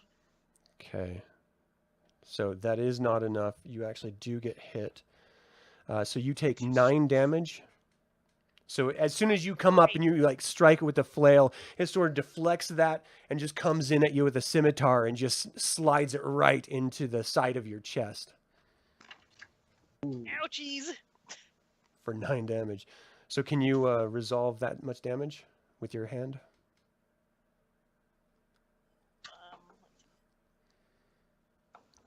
So just for a How does that reminder, work again? a reminder for everyone, the amount of damage you take, you have to discard that much card numbers. So, for example, if you have a 5 and a 4, you have to discard 2 cards in order to equal the 9. If you don't have enough to equal up to 9, then you're unconscious. Minus your armor and shields, right? Right. Yeah. So what's your Okay. defense? It is at a 16. No, I'm sorry. Your armor. Do you have an armor rating like a +2, +3? Yeah, let me see. Or it's minus, it takes it off the damage. Yeah. My armor. The -1. Okay. Is that right? Okay, yeah. So it would be 8 points that you need to get rid of. Do you still want to use this card? No. Okay. Are you able to I recall can't put it? it back in my hand. Oh, no, really? How do I'm dragging it over my thing. It's not going. Huh. Fine, Interesting. I'll use it. Okay. All right. So go ahead and Computer says remove that card Computer and says just use know the that card. you're down 1 card now, so you can only use 4 cards max, but make sure you have 4 in your hand. Well, Okay. that was So it slices you back and it just starts grinning and you see its tongue come out and like a little bit of drool is coming out and it's just talking smack to you. I'm going to taste your flesh before the night is through. And all of you in the distance before your turn, Torrendil, you can hear this voice call out, "Take them all by fire!" And you just see this sort of whirlwind of air and flame spin out from the far end, coming out toward you. And it actually lands in this sort of circle where I'm clicking. I don't know if you can see that on your screen. In this area. And it's just this heat air. So I need you all to defend against a spell. This is going to be a perception check. You don't know the number that you have to get over, but just know that you're going to have to defend against this spell or suffer the consequences. great. Perception's that's the orb, right? It is For Trump. moon or Yep. whatever. Okay. All right, this one's mine. So mine is 8, and then perception is 2, so 10. Okay, so you failed. What was yours, Verkin? 15. You succeeded, Torrendil? I have 9 for perception. I played a 6, so that's 15. You succeeded. Angor, are you with us? Oh, man. When you're back, we'll resolve this. You So, can use the chat if he needs to. yeah, if you can hear us, you can use the chat in here as well, and that would we'd be able to get that. Bucket change to keep the other civilians occupied. I see that. Okay, so Get a draw card after that. yeah, So just, I failed that. yeah. So Torrendil succeeded. The only one that failed was Anik so Anik. far. So Anik, you take, it was 3, so you take 9 damage from this. It's not quite a fireball. It's like flame wind. There's just searing your skin, burning the hair on your skin. A total of 9 damage. If you have any armor, you can actually take off from that. Yep, I do. I have 2 for armor and 1 for shield, so I need to 6. resolve 6, right? Yep. So I'll do. So you clearly know there's a caster back there on that hill. That Yeah. pretty strong one, or they just used all of their magic spell points. So I'll use this. It's a 7, and then I can't replenish it, right? So I'm down a card. Right. Yep. Okay. Okay, you can go ahead and delete that card from the table. And then Angor, as soon as you're back, just let us know, and we'll resolve your roll or your defense of that spell as well. Okay, Torndale, what would you like to do? So I'm going to go ahead. Do I have my dagger still, or did I ever recover it from the last fight? Yeah, you would have recovered it. Can I see the draconian from where I'm at, or do I have to move around the rock? Which draconian? The one in front of you? This one right here. Yeah. Yeah, this one right here. Yeah, you know it's there. Okay, can I hit him with if I throw a dagger at him? Yeah, just sidestep a little bit, and you can reach him. It's not a big deal. Okay, so Yeah, sidestep. hear me? Yeah. I Yeah, got we you can right hear here, you. Angor. Yeah. Do you want to finish his thing before I Yeah. move forward? Are you with me, Angor? Oh, Yeah. man. What am I rolling? Or, So a perception? Perception? Did Yeah. you say? Yeah. Uh, Yeah, it's perception. uh, Really, really bad connection today. Not fair. If you're able, just do a perception check and let me know what the total is. You can use the chat. Yeah. Even the Skype chat if you'd like.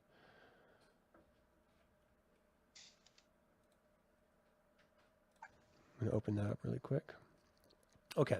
So, Torndale, do you want to resolve that? That's going to be a dexterity. Dexterity, right. Okay, so I will do a dexterity. I have a dexterity of 9. I am playing a 4 of arrows, which should be this should be trump, right? Yep. Okay, that's going to be a total of. Let's see, drop a card. And whoa, which one's mine? Someone else dropping cards. It's got to be Angor's- Angor doing his. Do you know which one you had? You had the 4. Mine was the 4, and I thought I don't know which one of the 3 is mine. They're all 6s, so it doesn't matter, I Yeah. guess, right? Yeah, that's fine. So that's going to be a total of 19 for the dagger. Wow, so you definitely hit. What's the damage on that? I believe the dagger was not much. Let's see, it said on Probably my like a character 1. sheet. Yeah, it's not like anything. It's +2, it says. Okay, so your dexterity +2. What's that total? Dexterity is 11. Okay, so then 11 is your dexterity? No, my dexterity is 9 +2. Gotcha. Which is okay, 11. yeah. So you bury the dagger to the hilt in it, and it turns to stone and just crumbles to the ground. Yes. Your dagger's stuck in it. Go ahead and remove your card. It looks like 16 for Angor's defense, plus, let me look at his character sheet really quick. Excuse me. So Have I the Skype dropped chat the says video? 9. I can hear you cutting in and out, Angor. I'm I got you right now. gonna try and come back in, out and back in again. Okay. I dropped 2 cards, Mhm. and I'm not seeing them on the screen. I The see whole him. thing's. So you got a 15 total, which is exactly what you needed I to might have got defend. higher the first time, and then. Right. God, this is horrendous. Okay, so your 15 succeeded, so you were not affected by that spell at all. Now we're going to need you to choose an action to do. It's your turn. Okay. I'm gonna go for this. What's the orange thing? Is that not or It's blast? Draconian, yeah, Bozak Draconian. Gonna go to shoot it. Okay, so that's dexterity. I'm gonna go to shoot that with a crossbow. Alright. And just hard. I can't see Oh, cards. nice. And the other two are showing the image. Bloody Did I do something? I can't. I can't Yeah, you actually did. see what I'm. So that's Cool. 9, 10, 11, 12, 13, 14, All right. 15. Right. So let's see. That's That actually misses him from a distance. So you see him glide in. The closest he can get is in front of Verkin. He doesn't get an opportunity to attack. You see these two charging in as well, closing distance. And these two end up moving right to here. So I'm going to zoom in just a little bit and move this so we can try to center it a little bit more. Okay. I don't know why that has like a perpetual click to draw showing up. Okay, so let's go back to the top with Anik. What do you want to do? So I think there's is that a Baz that's right below me still? No, there shouldn't be anything in front of you. Oh, okay. Do you just have the? It looks like the Bozak. Excuse me. Bozo Yeah, in the front of Bozak me. right in front of Verkin. Right in front of her. Okay, so that's melee range. For you, with the yes. sword? No, Okay. no, you're on top of that, so that's going to be near missile for you. Okay. All right. So I'm gonna hit him. I'm gonna shoot at him with the crossbow. Okay, that's your agility. No, I'm sorry, that's your dexterity. Dexterity. Yeah.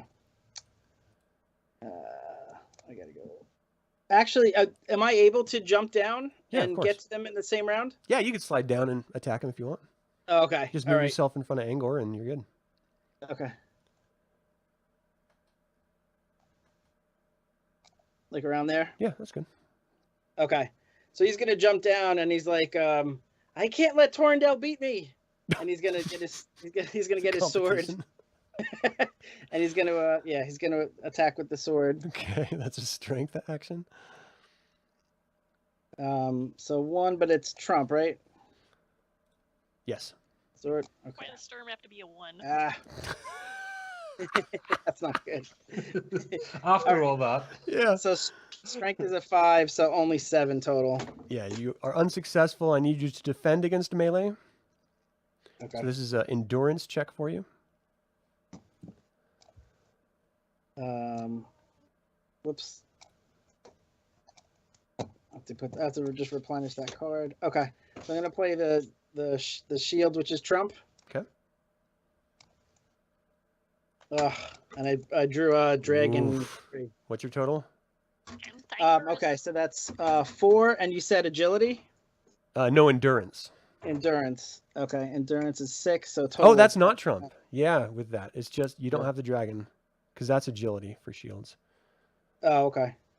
So it's Okay, so endurance is just- the helmets. So what is it with Oh. just the one? So just 1, and then the endurance is 6, so 7 total.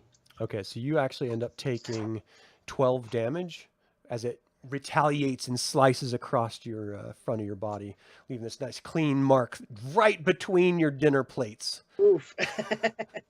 So can you resolve 12 for me really quick? Okay.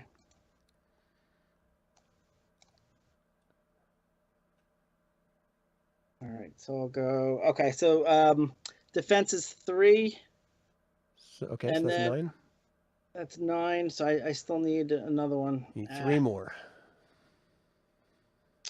That stinks. All right. Oh, all right. So you're down Yeah. 2 cards now, or 3 total cards. So Yeah. you have 2 left in your hand. You can go ahead and take 2 those off the left. table. Angor, did we resolve your attack? no. So go ahead and let's resolve your last attack because we skipped over. Right. What do you want to Oh, do? hold on. I last shot with a crossbow before it moved down, but it missed. Okay. And then Anik was the next Right, move. right, So okay. is it my go now? No, so we're just going around in this turn here. So Verkin, what do you want to do? Yeah. No, the last thing I did was shoot the crossbow. Okay. It missed, but I haven't actually got him to have the hand yet. Yeah. Okay. Verkin?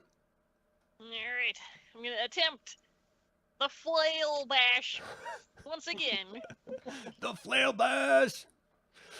That's a strength check. Here, let's see. Which card do I want to use? I don't know. All right. No, I don't want to use that one. Okay, we're gonna use this one. Strength is a 9, so there's an 11. Okay. 11 is not enough. You don't have to defend because it just attacked Anik. You just failed. It sort of deflected. It used its wing to sort of bash your flail to the side, so it didn't really do any damage to it. You see this other hobgoblin just charging down this little hill. You can see it's sort of elevated due to the shading there. It's charging down into it. And this second one charges down towards Anik as well. I'm going to have to move this up so I can see it better. There. So this moves down in front of Anik. The other two that were up on the hill still, they stay right where they are. So you have these two, they're massive hobgoblins. So for those of you who don't really know what a hobgoblin looks like, it's just this humanoid size, sort of hairy, bestial creature. It's a cross between a human and a goblin, but hairy-er, I guess you could say. So it's just this massive, imposing, and of course it sort of looms over you due to your height. Anik, but also, Verkin is just much taller than you as well. But really all they can do is just move down. They can't attack at this point. So, Torrendil, what would you like to do? I am going to get just next to Angor, and I'm going to cast a spell now. I think I have a card that will allow that to happen. I'm going to go ahead and cast... melee range. Let's see, spell. I'm going to use my ability to raise his strength so that he can hit harder. Who? Angorn. I'm gonna hit. I'm gonna just cast it on him. Instant is gonna be 5. Melee is gonna be 2. I'm gonna have it last. So how long are the rounds again? Are the rounds 1 minute? Yeah. Well, so let's do 3. So that's gonna be a total of 10. It's going to be an individual, so it's going to be 11, and we're going to raise him a total of 5. So we're going to give him a +2. That's another +2, so that's a total of 13.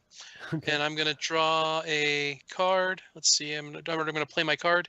I'm going to play Gold Moon, who is a 3 spirit, and that's going to give me a total of 10. But I'm going to draw another card. No whammies, no whammies, no whammies. It's going to be a total of, it's going to be a total of what, 13? Okay, that's good. So you pull the arcane energy or the spiritual energies out from within you. You see the glowing of your hands as you reach out, and it just sort of fills and covers Angor for a moment. And Angor, you just feel this surge of strength and energy enter your body. What was the bonus that you gave him again? Right. So the bonus I gave him was that said here, 3 to 5 is a 2, and so I gave him a 5. Yeah. Yep. So and that's to strength. It's a strength. Okay. Yep. So you have a +5 in your strength actions, which is basically right. melee. For you said 15 minutes. 15 minutes. So 15 rounds. The rest of this encounter probably. So that's good. Okay, you can go ahead and take those and recover your cards. Take those off the table.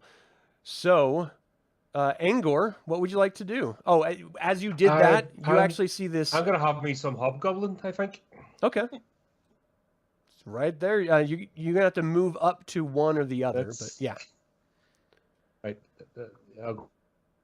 So that's a strength action. 1.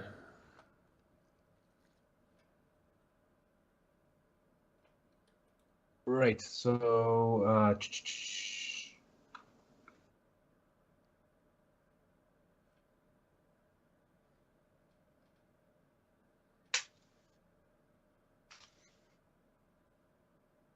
Come on, come on.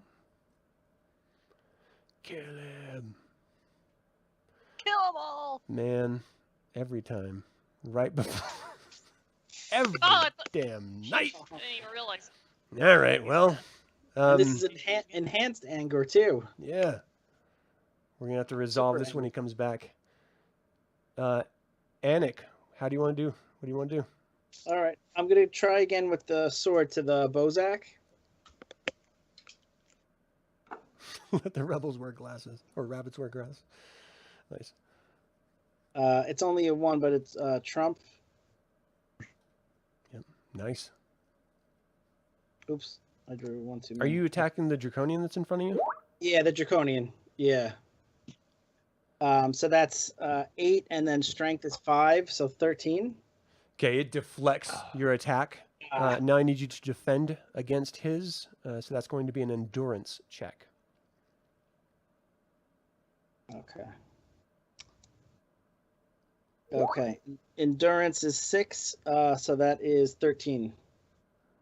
Okay, that is not successful. So you're going to have to resolve, let's see, 12 damage. So minus your armor, I believe that's 9. So can you resolve 9? With your Okay. 2 cards.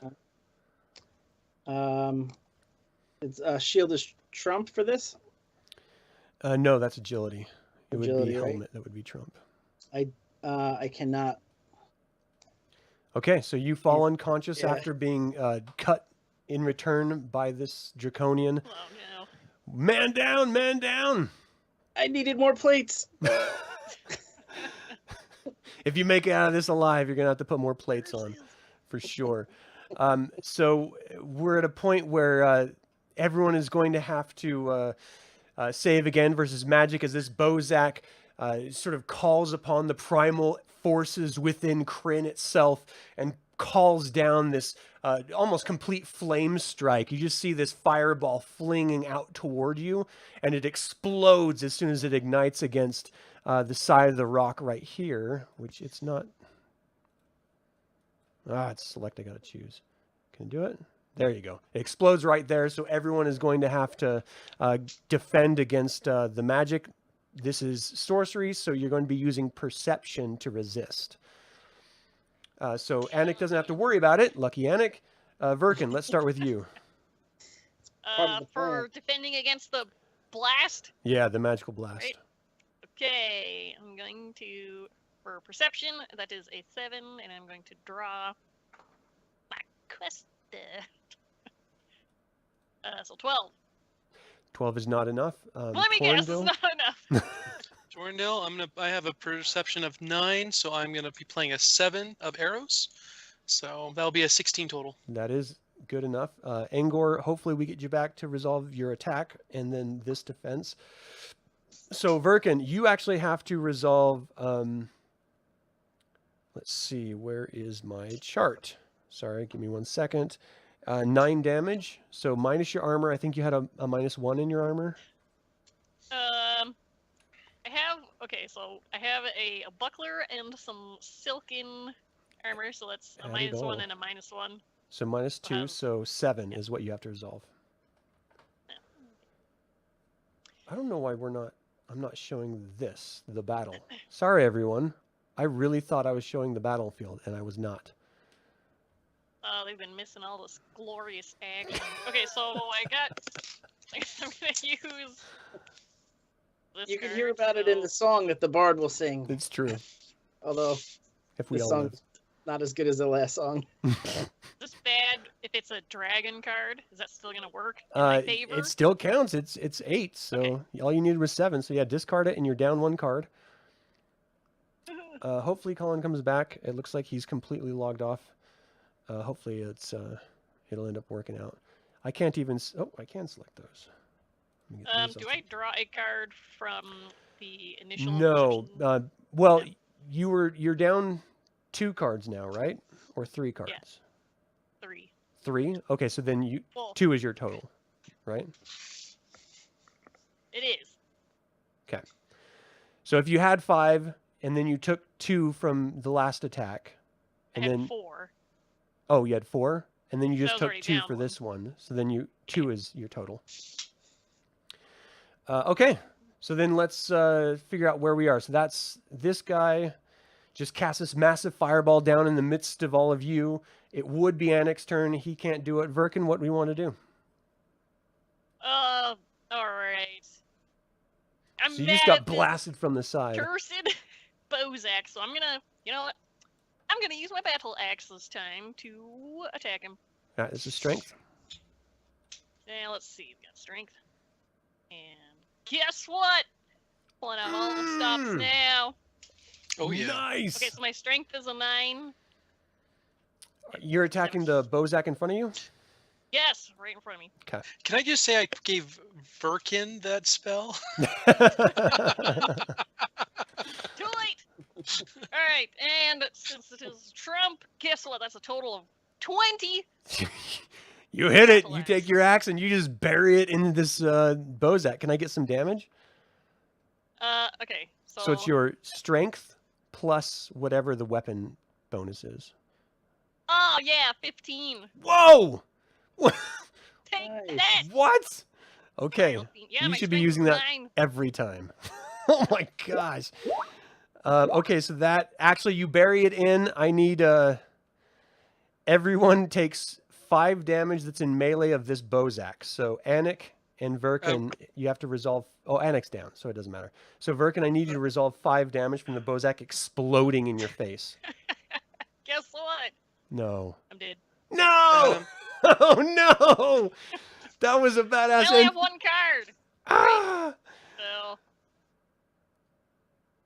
There Okay, it so is. was Colin saying 21 total was his last attack? Yeah, that's what I saw in the chat. Yeah, Okay. Yeah. Oh, I heard you. Okay. So 21 does hit him. It's your strength plus your weapon bonus. What's Right, sorry, give me a second. No I had to completely restart. This is driving me nuts. that? Oh, I bet. I got told I was upgraded by my provider. Oh, really? So just before I come on, I restarted the router.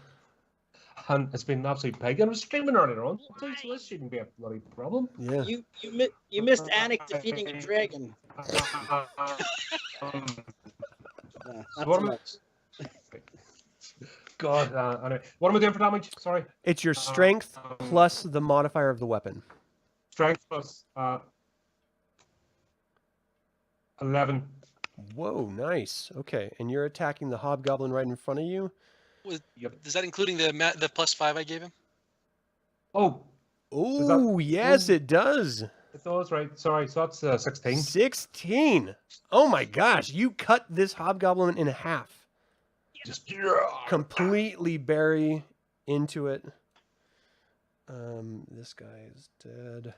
The hobgoblin, which one hobgoblin is that? That's number 2. He dies. Well done, man. Yeah, you said you're using an axe or a sword? Sword, a cutlass. So it was, Yes, you just sliced right across from its face down its chest, and it just crumples down, blood, pus oozing out of the cut that you just opened up in its body, and it is gone. You hear screaming from the background, and this it just looks like a regular hobgoblin. It's just wearing a little bit different clothing. It's screaming "Wah!" as it like comes charging down. It's got this staff with like feathers and like bones and stuff hanging off of it. It looks to be some sort of like spiritual, visually spiritual type character. And you see this Bozak Draconian sort of glide down behind it, calling out, "Destroy them! Kill them!" Because really, there's only 2 of you left standing. So Verkin, I'm sorry, not Verkin, but Angor, you had just attacked, but then that fireball exploded. I need you to give me a perception check to resist the damage of that fireball.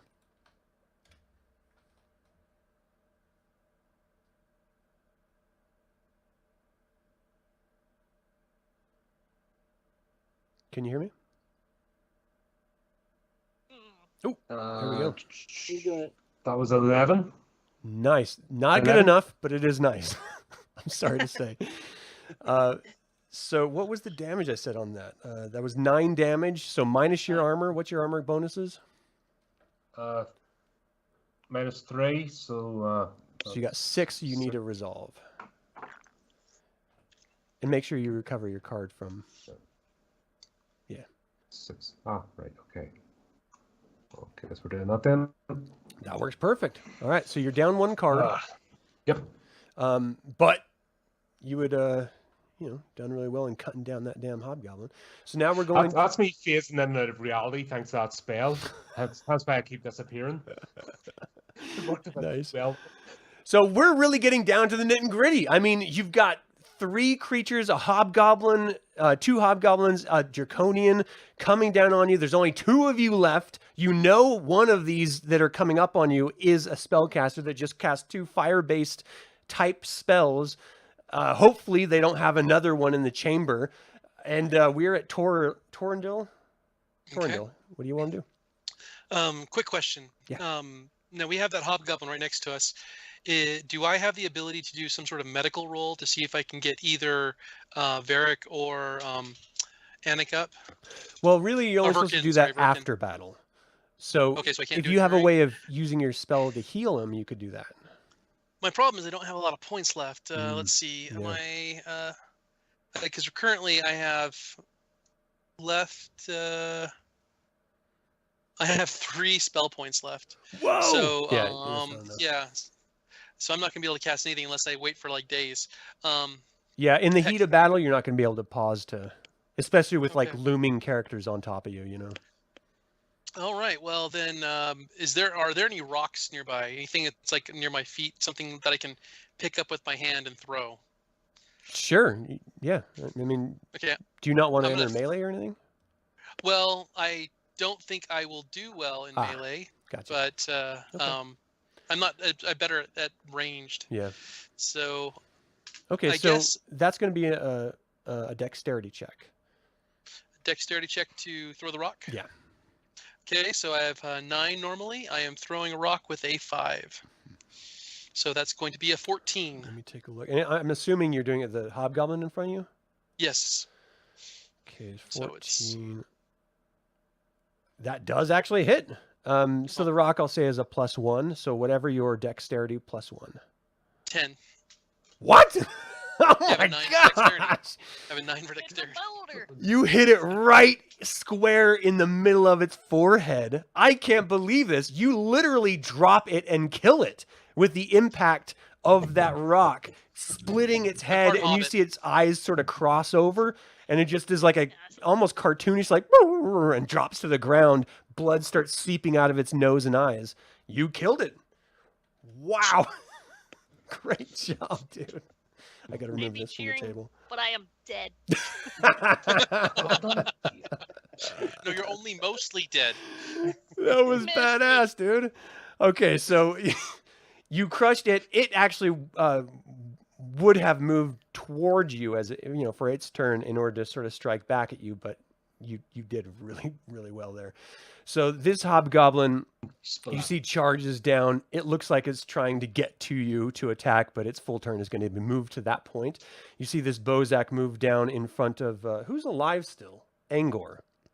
Where's Angor? So it moves over in front of Angor. Angor, it is your turn. What do you want to do? I'm gonna introduce this lovely being to my sword. Welcome. It's screaming, "You will die like your friends. Prepare to meet your maker."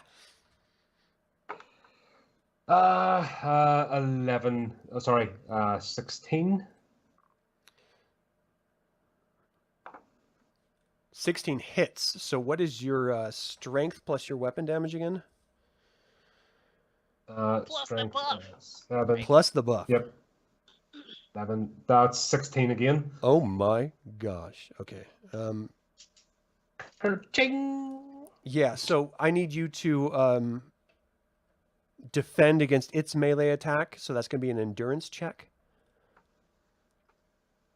Right. My endurance 6. That's 10. That is not enough. So you have to resolve, let's see, 10 damage. So whatever minus your armor.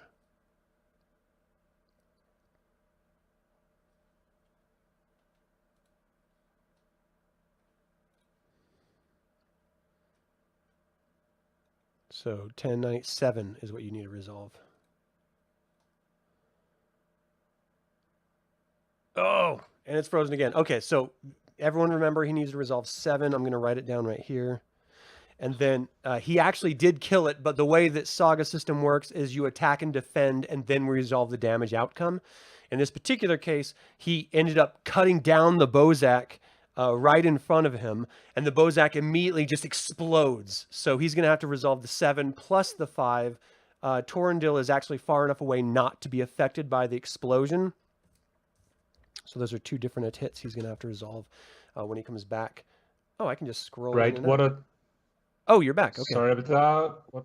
Yes. You're good. This is So I need you to driving me resolve mental. 7 damage first. 7. Right. Yeah, Okay. make sure you recovered the card that you played to defend. So you should have 4, right? Well, I'll try to, and I'm Gotcha. stupid. Okay. So Right, 7 there we go. damage. Okay. That's 4. Right. So that's 4. So we'll resolve that. Okay. You need That's 3 me down more. to 3 cards. Yep. No, I took off from armor. Well, no, it was 10 originally. And so the 3 from your armor Armor's -3. puts it at 7. Oh, sorry. I thought you said 7. It was You yeah, took the armor off. yeah, so the 7, right. total number is 7 that you need to resolve after your armor. Oh, my apologies. Sorry. It's okay. Right, so sorry, I need 3 more. Right. Okay. Yeah. Okay. So you're down 2 more cards, and then it explodes after you destroy it, and you have to resolve 5 damage. So that's 3 off of the 5, so you only have to resolve 2 damage. Right. Okay. There you go. It's gonna be nearly sleepy time for Anger. by Yeah, the looks of things. dude. This is a well-matched battle, because it is just like toe-to-toe. Talk about heroic stuff. That's why I can't give like 4 Jason's all, way to go, Adam. You killed everyone. So, Colin, you've got 1 card left. I'm going to take that off the table really quick. Yep. Oh, shit. Did I just take off a monster? Ah! That's cool. No, we're that's fine with not Yeah, he was cool. killed, wasn't he? Oh, he was. You're right. He Okay. was dead. You're right. He was dead. He exploded. So there's literally 1 hobgoblin left, 2 characters left. It's looking around, and it kind of self-preservation is starting to kick in. It wants to leave. Torrendil, it's your turn. I start to use my what is it? My over my I'm trying to basically going to intimidate him into surrendering. Basically, I stand up with my guitar and I hold it up over my head, Interesting. and I just basically say, "Surrender, or you will die right now." And I'm using my presence to intimidate him into surrendering. Okay, let's use your presence. Do your presence action.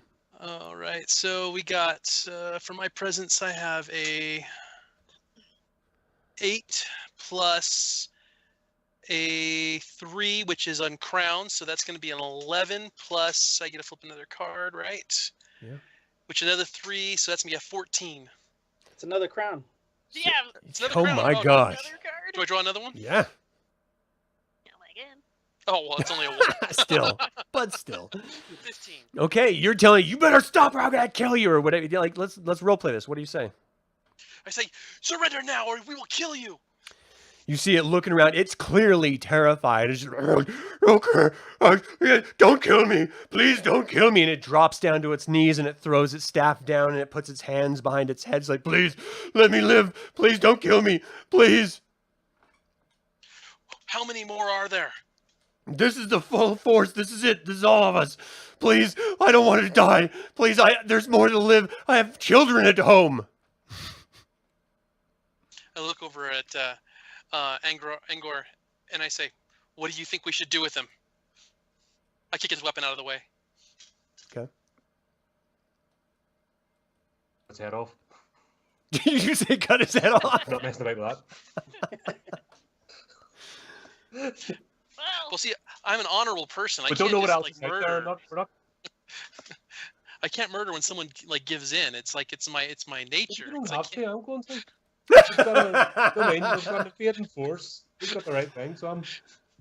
Okay, you can kill it if you Here, want to. You filled me with the sparkly battle stuff, so So is that what you want to do? You want to walk up and just run it through? just run through, yeah. All right, from behind you walk up slowly and just like dramatic. This is like slow motion. You just slide it right through its back and out its chest, and it looks down, shock and surprise. The blade slides out of its chest, and it looks up and makes eye contact with you, Torrendil, and you can just see the pleading in its eyes as they just sort of fade to gray, and he slumps over on the ground. I'm like, We can't afford to leave any of these alive. Got civilians to look after. This is not the time for mercy. That's not the way Branchala teaches. He's all, who the hell is I that? was caught in the battlefield. Yeah. Okay, so are you guys gonna first aid on Anik Yes. and Birkin before they bleed out? Yes, definitely. Okay. I don't know if I have the worst hand. The highest card I have is a 3. Oh, So really? What about you, So- Angor? Yeah, what do I need? We're just gonna call this. What are we gonna call this? I actually don't have it right in front of me here. I'm gonna have this be a spirit check. spirit check. Yeah. Okay, well I will play. Oh wait, here it is. It's dexterity. I'm sorry. I just. Oh, is it overlooked dexterity? Yeah. Oh, okay, my dexterity's 9, so I will do. I'll play a 3, which will give us a 12 to try to heal. Do I do one at a time, or do I do both at the same time? It's one at a time. Okay, so then I'll do Virkin first, and that's going to be a 12 for healing. Okay, you succeed. Virkin, you get 1 card back. Go ahead and draw it. I mean, Oh man. This is after battle, so you just come conscious. Just know that you have 1 card. Are you going to try for Anik? Anyone? Yes, I'll do it. Okay. That's fine. And again, I will do another 3, which will give us the same result, which is just basically going to be a 12. Okay. Anik, you got a card back. So, So Anik says, can we leave that part out of the song? What do you mean? You just slayed them all. I did? Yeah, it was miraculous. I did? couldn't believe what you could do. I did. Oh. All right. Okay, so you see the remains of the battle all around you. You immediately notice flakes, which initially look like snow, but as you look up to the sky and pan around yourselves, you see it's actually ashes from Duntol. The village was lit aflame during the heat of battle. Someone must have gotten behind the lines, and then the sound hits you, screaming and crying of mothers and children all around, women running to their fallen husbands, brothers, and fathers. The children standing amid the dead, screaming and crying out, not knowing what to do or where to go. I don't know if you remember, but Slash comes stumbling up toward you, Torrendil. You the young boy at the very opening scene of last episode. Hmm. Tears streaking down his face. Where's Kylie? Do you know where Kylie is? And he just sort of grasps onto you and just sort of crumples down on the ground at your feet. Tell me what happened. Where was the last you saw her? She was with me and my mom, and then they took her out of the building, and I haven't seen her since. Can you please help me? I look What over at direction? Angor. Angor, we have to do something. Yes, we still have the guard this flank. Did As you anybody guys take look the around, suggestions, get um, buckets changed formed? What's that? Did the civilians form? Did you not see anything in the chat like way earlier? They never Form the got a bucket chance. chains? The battle hit them before they could start reacting at all. And so, like, ultimately right now, you don't hear any sounds of battle. All you hear is like the screaming and crying. And in the distance, as you're looking into the village, you can see there are men, like, and women that are like of fighting status, sort of, taking wounded and stuff. You don't see any enemies, but you do see people sort of freaking out in the aftermath of what to them was a horrific battle. On the scope of what you've seen in the past, Angor, you've seen much worse, but this is fresh and new to them, and they were completely defeated, it looks like, though you don't see any enemies. You ultimately see, give me 1 second, you see Wanderer. If you guys remember, that was the Plainsman, Goldmoon and Riverwind's son, come wandering, just literally almost stumbling toward your group, and he is just cut and bloodied, and you see just madness behind him. The only light is reflecting from the fires that are currently being tried to be put out. And he just has sorrow written on his face. Torrendil, you've got the child crying at your feet, and he says, "How did you fare? Did you capture any prisoners?" Well, we did. I look up over at Oh, Angor. why would you drop a dime? He Dick. seemed to have died. Okay. You didn't say Angor ran him through. He just looks up at you and, that is unfortunate. We have not been able to discover why they attacked us. From what I can tell, some have gotten away. We have succeeded, if that's what you can call it, in fighting them off. But we have lost many. The numbers are still being counted. You have all been called to Heavy Heart's tent. Follow me. And the boy just crying, where's my mom? Where's my sister? Help me, please. It's okay. I start to play a song to calm him. Go ahead. Sorry. Anik wants to go with Slash. Slash, show me where they went. Did you see where they took her? He reaches up and grabs your hand, which is just stained with soot and tears and grime and probably even a little blood mixed in. And he's like, please follow me.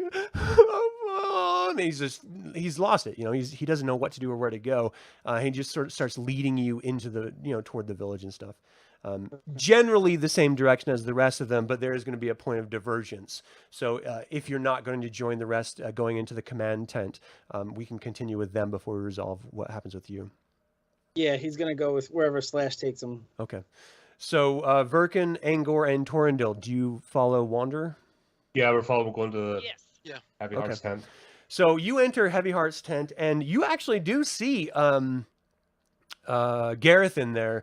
He looks like he's been beat up a bit, but still, breathing hard. Adrenaline seems to still be pumping through him a little bit, but he's standing there as if he fought in the battle. And Heavy Heart is there. It looks like everyone that's in the tent has seen battle. You hear, as you're walking through the town going toward the tent, you can see water lines are being drawn from the well in order to squelch any of the fires that are still running. But it looks like, again, it's the middle of the night, so you can't really see anything other than the reflecting light of the fires. But it looks like they completely devastated the town. So as you enter the tent, no one is saying a word. It's just as silent as death itself. And you see Heavy Heart look up as you enter. He's like, if you didn't warn us, we would have been slaughtered. We are very grateful for your aid. Does anyone have any idea why they would have done this? So why do these people always do this? So chaos, confusion. There's obviously a bigger plan. You see Wanderer sort of steps toward the table and puts his hand on the table as some sort of sign that he wants to speak. He says, there is no reason why the overlords would be fighting for territory. Let us examine this for just a moment. If Beryl learned that Sable had taken over more land and territory, it would be a direct assault on Beryl. It would be a threat. It would be a statement, a line drawn in the sand. It would force a counterattack, and we would be caught in the middle. Why would anyone want to take our territory? It makes no sense. And Heavy Heart sort of steps up. He's like, I agree with Wanderer. There seems to be no logic behind this. Gareth, are you sure that Sable is the one that sent the forces? And Gareth is looking at you guys and it looks back at them. He's like, yeah, I mean, we were all there. We saw the ogre. We were near Sable's territory. Who else could it have been?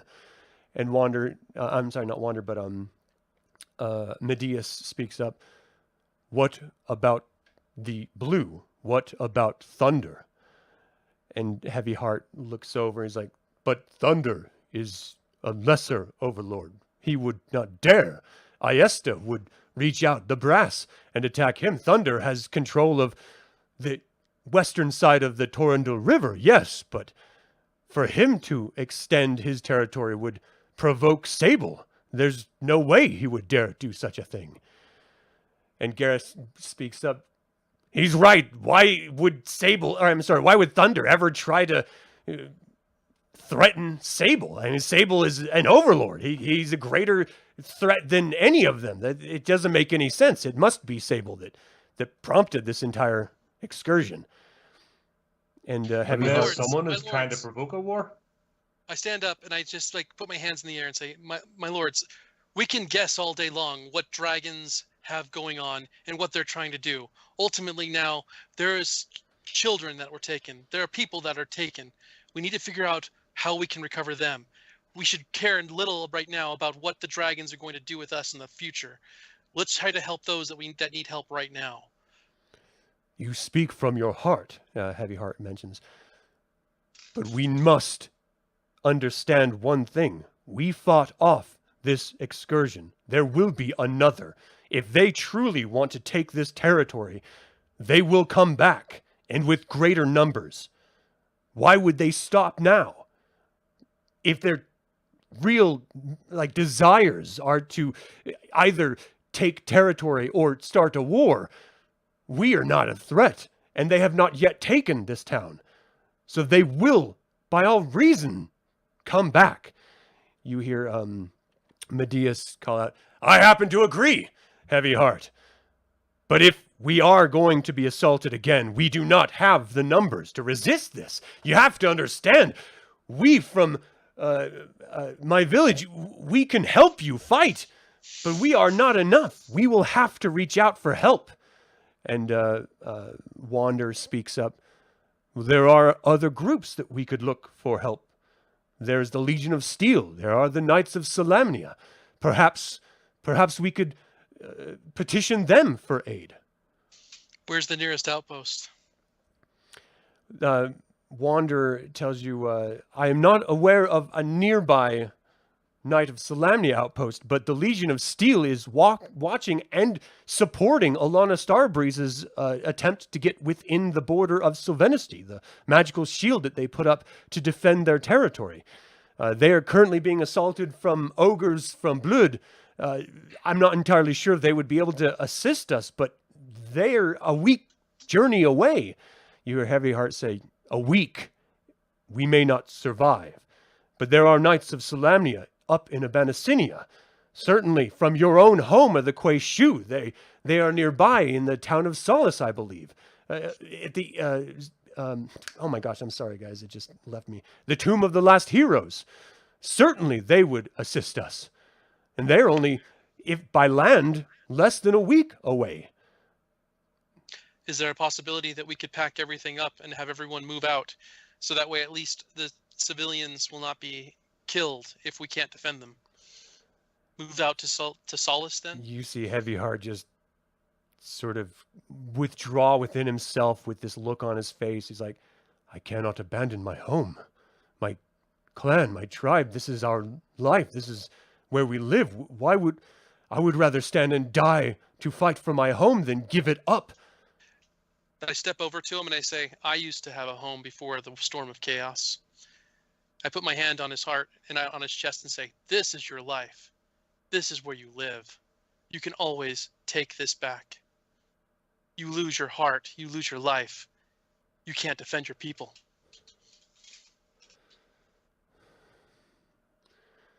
Your voice echoes within me.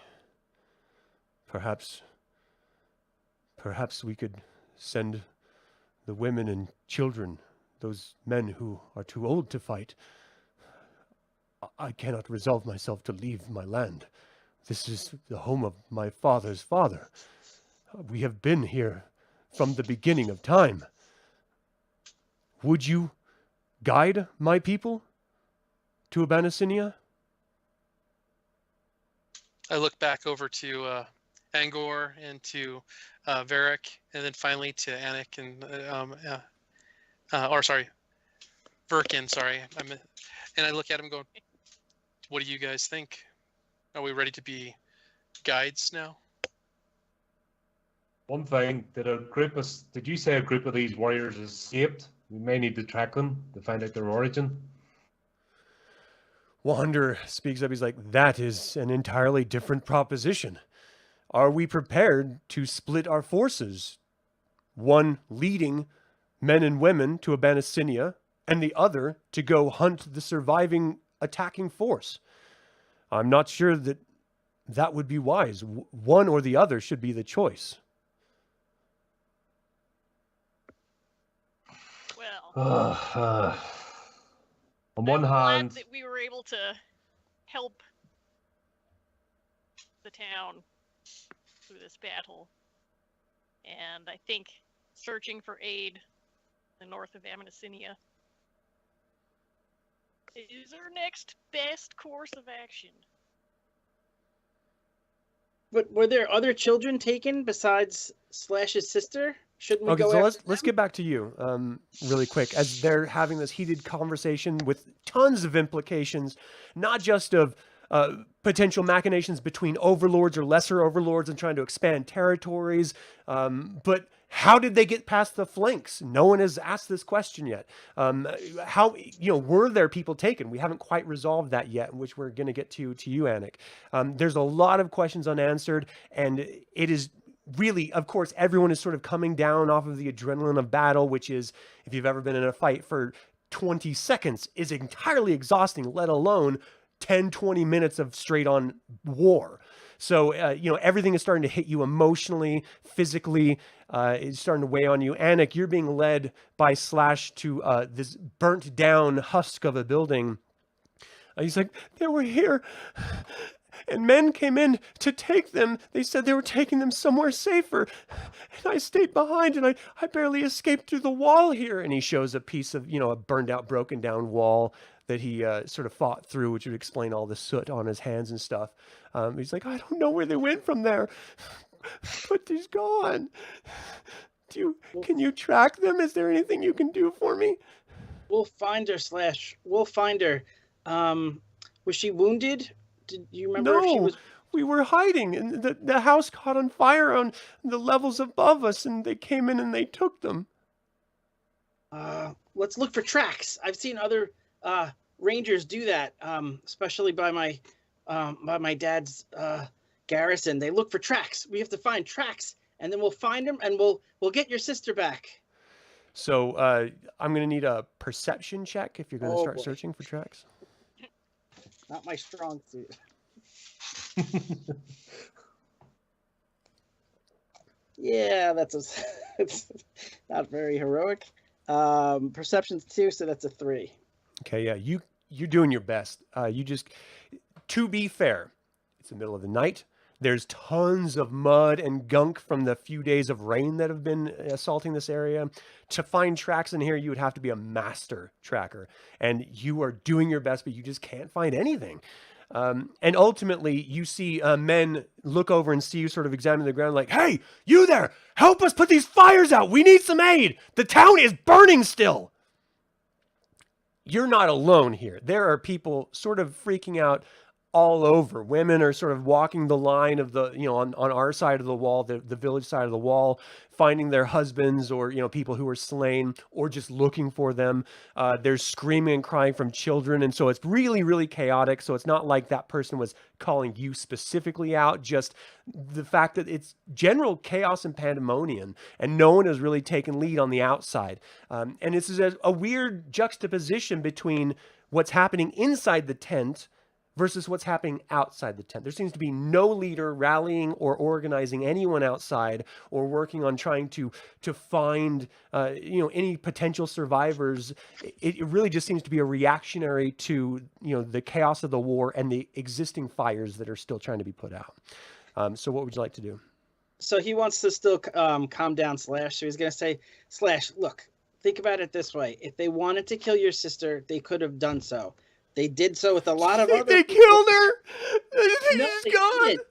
They would have done it right away if they wanted to. Look, there's a lot of other people that they did kill. She's not here. Her body's not here. That means they want her alive. We're gonna find her. And even if she's hurt, my mom was a mystic healer. My dad says I have all the mystic healing ability of a wet cloth, which I think is a positive thing. So My mom I puts can wet heal her. cloths on my We're gonna forehead find when her. I have It's a gonna be fever. okay. Do you think she's gonna be okay? Yes, I watched my mom heal, and I think I got it down. So let's just find her, and everything's gonna be okay. You stick with me. We're gonna do this. Okay. So what do you want to do? Where do you want to go? So I think he realizes that he's gonna need someone who's not as nearsighted. So he's gonna go look to try to at least bring Torrendale or Anger or Verkin with him. So he's going to head back to them but with Slash with him. Stick with me, Slash. We're going to get help, and we're going to go find her. So you're going back to the chieftain's tent. Yeah. Okay. Yeah. As you start approaching the tent, the guard looks at you and looks down at the boy. And he's like, would you like me to take this boy to where the other survivors are? No, he's staying with me. Did you see where they went? Did you see where they took his sister? All the survivors were taken over to this yurt over here. No, Slash is sticking with me. I'm going to make sure we find his sister. It's like, I just told you the survivors are over here in this yurt. Oh, let's go check. Let's go check. Slash, let's see. Maybe she's among them. He's like, okay, okay. He's just like gripping your arm, sort of a death grip hug type deal.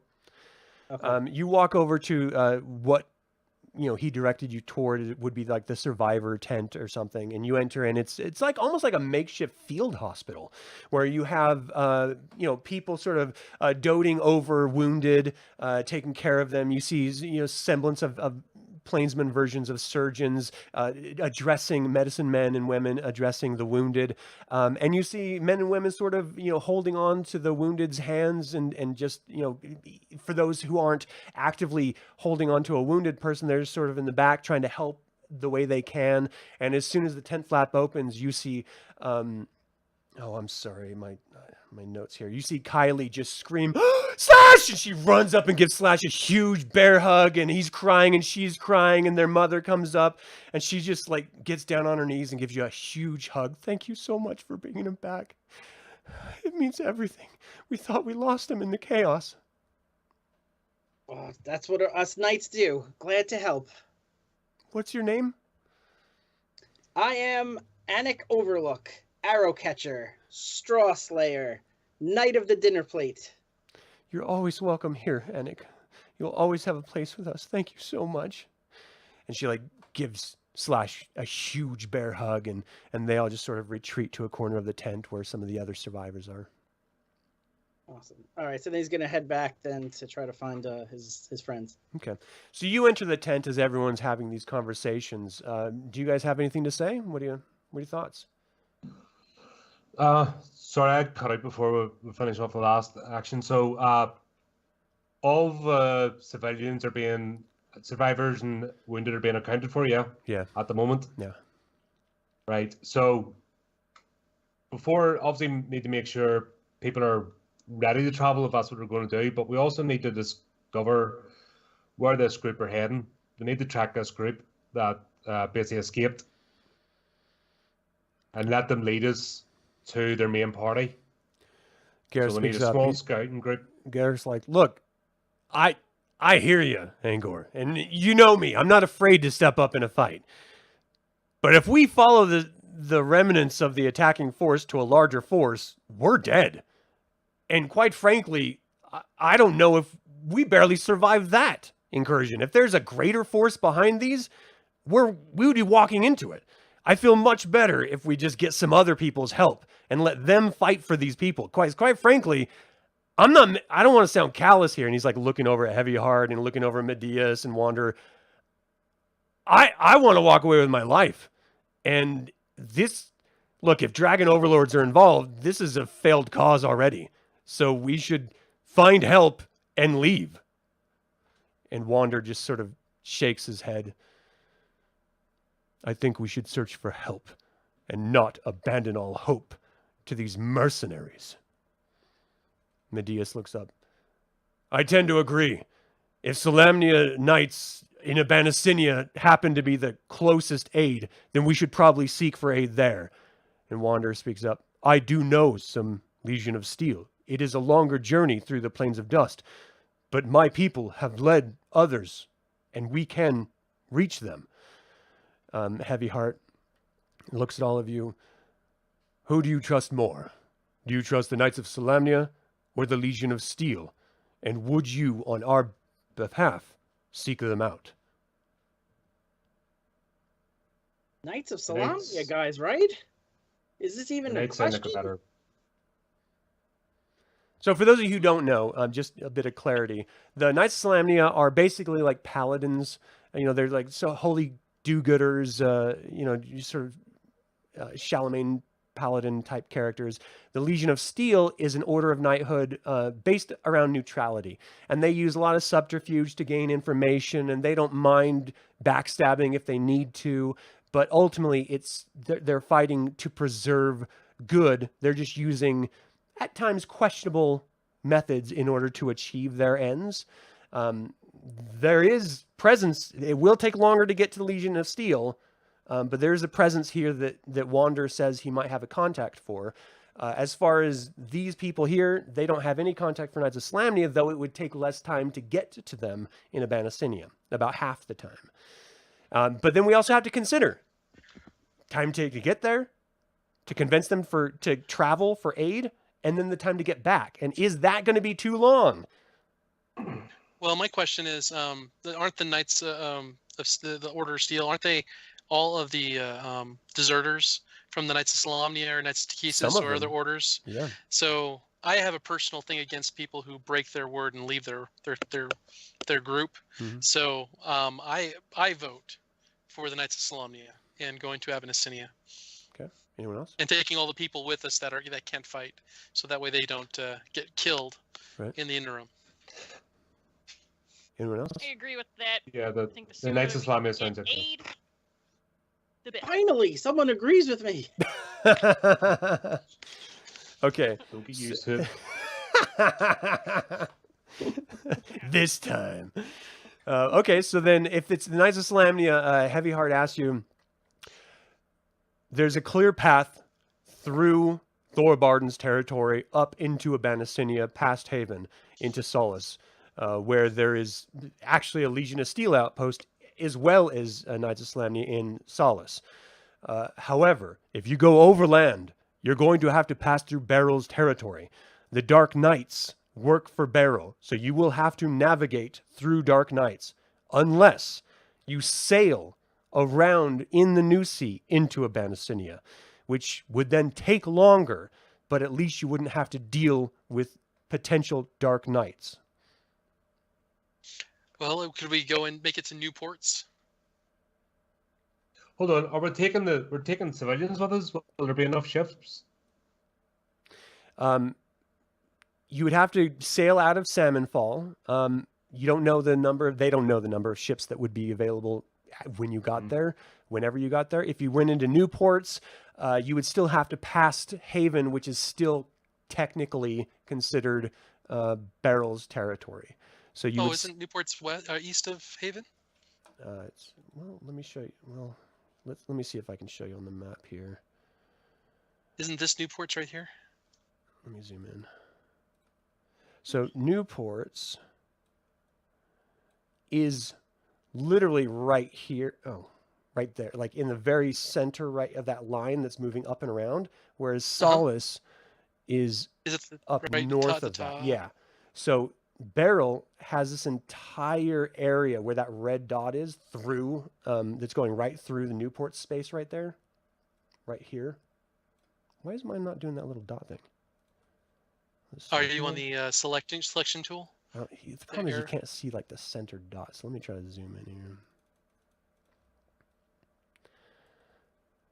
Yeah, so Newports is right there. Solace is right in here. And Beryl's territory is right past. So it's right on the edge of Beryl's territory.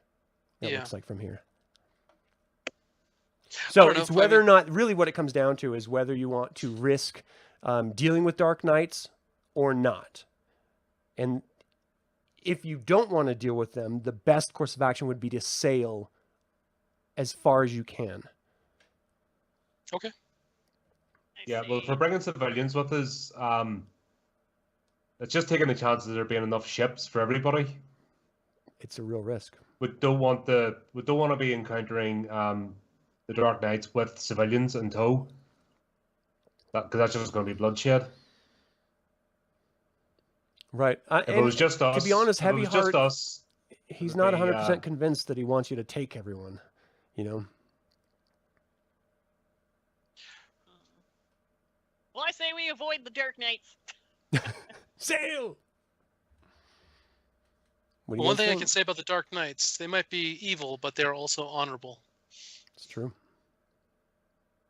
I'm not worried about a fight. As it turns out, I'm much better unconscious, apparently, than conscious. But I do think with civilians, we should avoid the Dark Knights Oh, for boy. their protection. If we're taking the civilians with us, then we're going by sea. If Agreed. we are going on our own, then is going over land worth the risk for the sake of speed? Right. I would agree Agreed. with that. Yeah. The, Heavy Heart speaks up like there are political implications of traveling through Barrel's realm. If they see a caravan of people being moved through their territory, Beryl might think this is a move on its territory, or might think that we're abandoning our home and seek to claim it.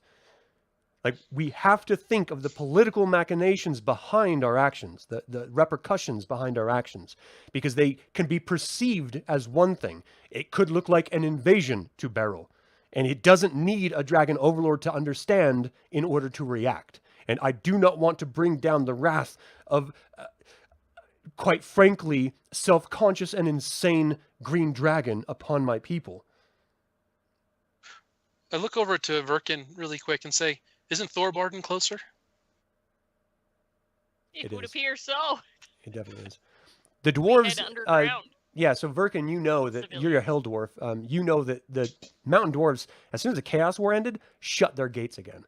They don't want anything to do with anyone. And because you're a Nidar and not a Hylar or a mountain dwarf, it would be a challenge for you to get them to open the gates. You know, sort of, that's funny how we're sort of almost renegotiating the idea of the original Chronicles trilogy of Pax Tharkaz survivors here, of you know, what to do with these survivors, but unintentional. But it's possible that you could try to find a way.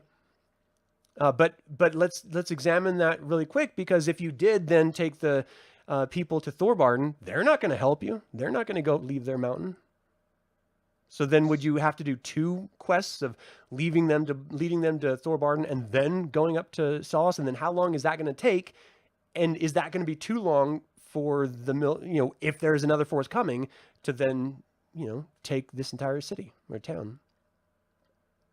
So we're on a timetable is ostensibly what I'm saying. You have to come down with a plan, but it's got to be one that's expeditious, and it's got to be one that is going to provide the maximum survivability for these people. Guys, what if we walked like 2 at a time and spread out enough so that it wouldn't really look like a whole group of people going? It would just look like a couple of people here and there, spaced apart. I look over at Angor and I say, you have the military experience. I think we should leave this judgment up to you, and I'll follow whatever you decide. All right. The guy with the broke connection. Well, I think the original idea was to travel by sea with civilians. Yeah, I think you're right. Yep. Okay, unless he says something different, then that's what we're going to plan. Ultimately, this night is going to have to be dealt with resolving the wounded, burying the dead, and putting out any remaining fires and stuff. So I just want an endurance check from each of you to see how you do through the night, and then we can deal with the morning after that. So endurance check, please. Mine's a 14 total, Oh, you're good. but it is a dragon though. No, you're good. Mine is an 18. Take that. 18 Colin is says good. he heard everything. He just Yeah, Oh, you're back. I never left. We didn't hear you at Well, all. on my side of things, I never left. Okay, so what did you resolve? What to the do? hell is going on tonight? I don't know, Oh, man. you Oh my froze on God. screen, man. God, I'm gonna headbutt something once this is done. We still got that enhanced I strength. gotta- So. The proper Irish reaction to a problem. I got a 9. Oh shit! I Yeah, got- you're doing your best, but you are exhausted. The adrenaline has sort of made you sick and just sort of thin and wiry feeling. You feel like if you don't take some time, you're gonna pass out. I got a 9 as well, so I got the Oh same yeah, thing. you're both just down. So Anik and Verkin, maybe because they were knocked out, they had a little bit of a rest, so they feel okay. It's All pills. part of the plan. So they can resolve with assisting everyone else, but you two, unless you just want to pass out in the street, you're going to have to find that common room to sort of rest while everyone else is dealing with it. And it's understood. Like, no one's going to judge you for that. I mean, the fact is a lot of these warriors are recuperating, convalescing because they just can't stand up anymore. This is nothing to sort of snicker at.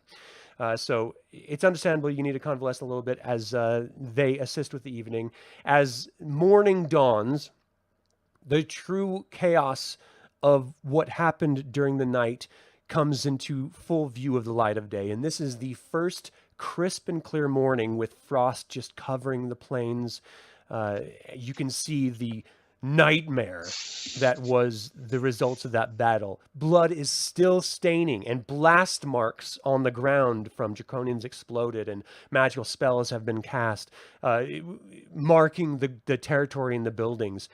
And you can see, though there was significant amount of loss from those who fought, the survivors didn't do so horribly. They were good enough to defend themselves and move from building to building in order to avoid the collapsing buildings from the fires and the tragedy of the actual war scenario.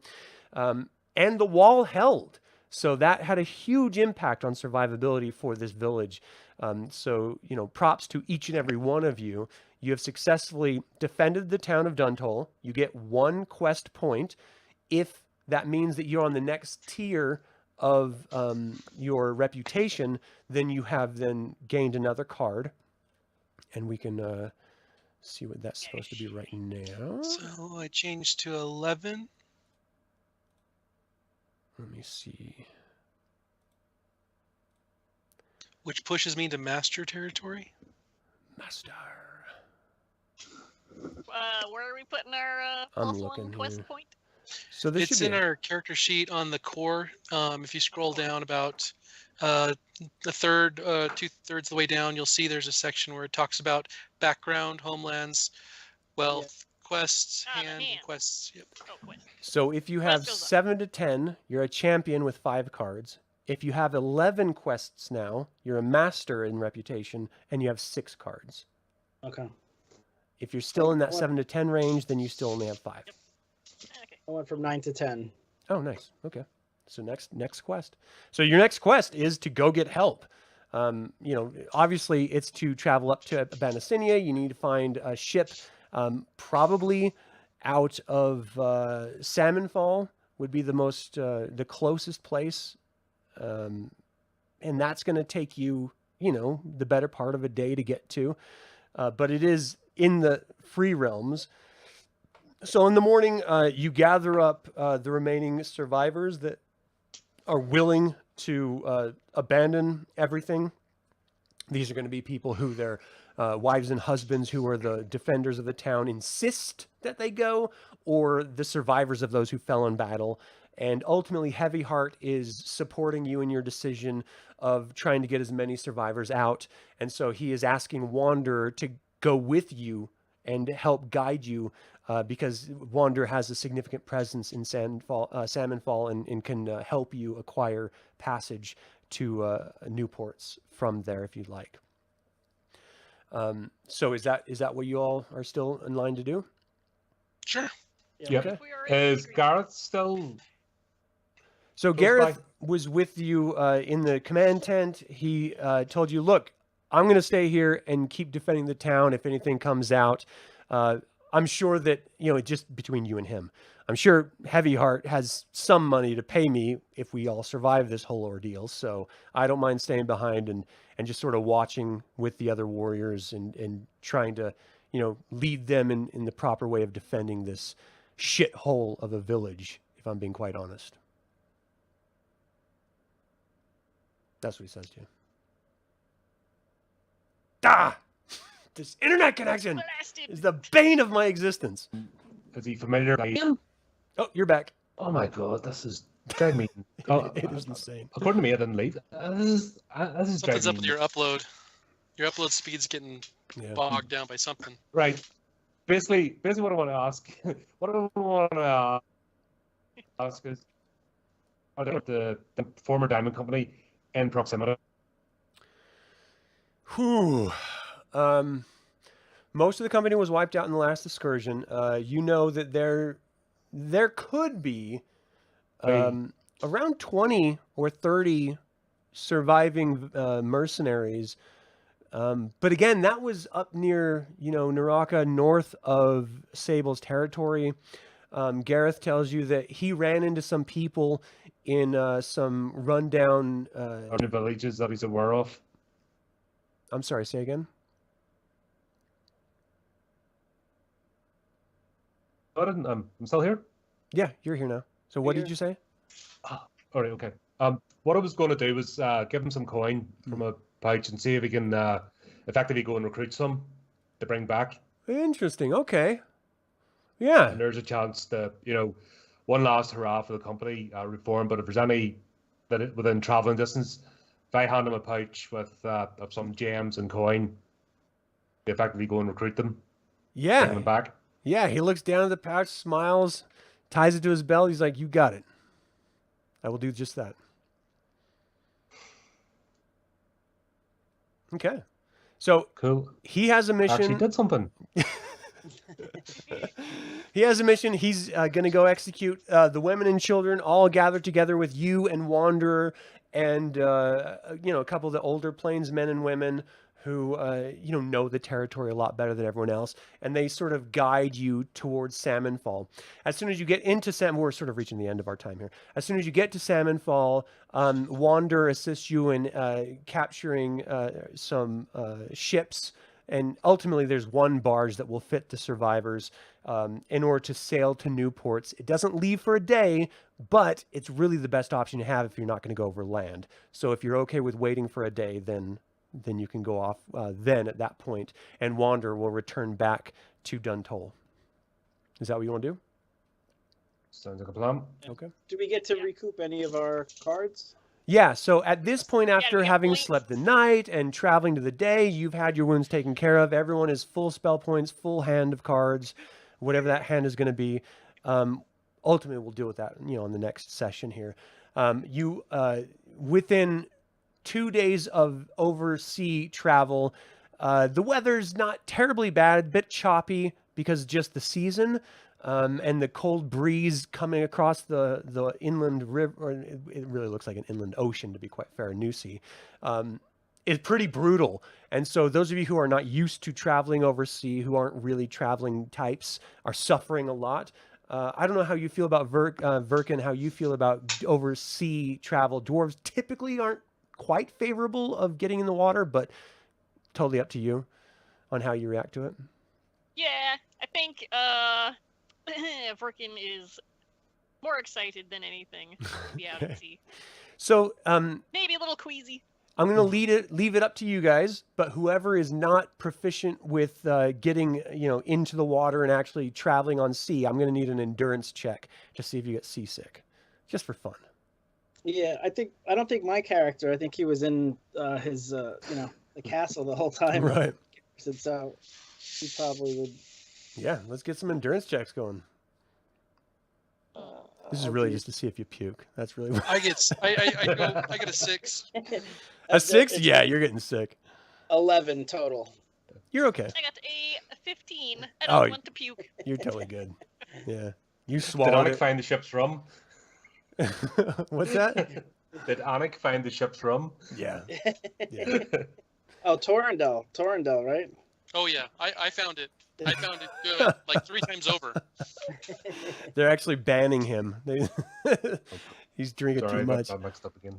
That's all good. So you guys arrive in Newports, and ultimately that's where we're going to pick it up next time, is moving into the town of Solace, hopefully getting a meeting with the leadership of the Knights of Slamnia outpost that's therein, and getting some help for these people. From everything that everyone knows about Solace, it's a very welcoming town. It's accepting of virtually everyone, so there shouldn't be a problem with finding temporary residency of the surviving tribesmen and women and children from Duntol. But trying to maneuver the politics of Slamnik Knights is infinitely more challenging than the Legion of Steel or just mercenaries. So I hope you're prepared for dealing with that next time. Thank you guys so much for tuning in live. For those of you who joined us live, really appreciate those of you who donated to Canines for Warriors. I genuinely appreciate that. And to the players, you guys rock. Thank you so much. Internet problems beside, I had a lot of fun with this episode, and I hope you did too. Do you have anything you want to plug or anywhere you want anyone to find you guys? Just my son has a cool YouTube channel, Boom Anakin 21. Boom. Check it Anakin? out. Yep. Okay. It just has like Minecraft, some fun stuff, and it's up and coming. So Awesome. we appreciate it if anyone took a look. Yeah. Okay. Cool. Anyone else? Thank you. Of course, you can find me at the Horrific Podcast, where we have a weekly section of narrated horror fiction. We review movies, play games badly. Well, definitely check that out. I saw that you just had a Hellraiser review, which I have a very similar feeling to you in the 2022 Hellraiser film. No, I didn't see it. Oh, you haven't? Okay, I won't say anything then. I- But Yeah. that is going to do it for this episode once again. I'm trying to find my notes here. I'd like to thank the players for joining me and making this a very entertaining session. What do you all, the viewers watching this, think of the Saga system? Was the combat encounters or the narrative experience familiar and similar to the Dungeons & Dragons games that you may have played? Or is this completely foreign and you're just sort of coming into this cold and not really knowing what is happening? Let us know in the comments. This is weird. Like, we're having some weird flashes. Maybe it's my internet now. It's going on and off. I would like to take a moment and remind you all to subscribe to the YouTube channel. Click the bell to get notified about upcoming episodes. And click the like button on this one if you did, in fact, enjoy it. And if you didn't enjoy it, click it for spite. You tell that like button what's Yeah. what. Be evil. This channel is all about celebrating the wonderful world of the DragonLance Saga. Thank you so much for joining me in the celebration. Until next time, Slanjavar.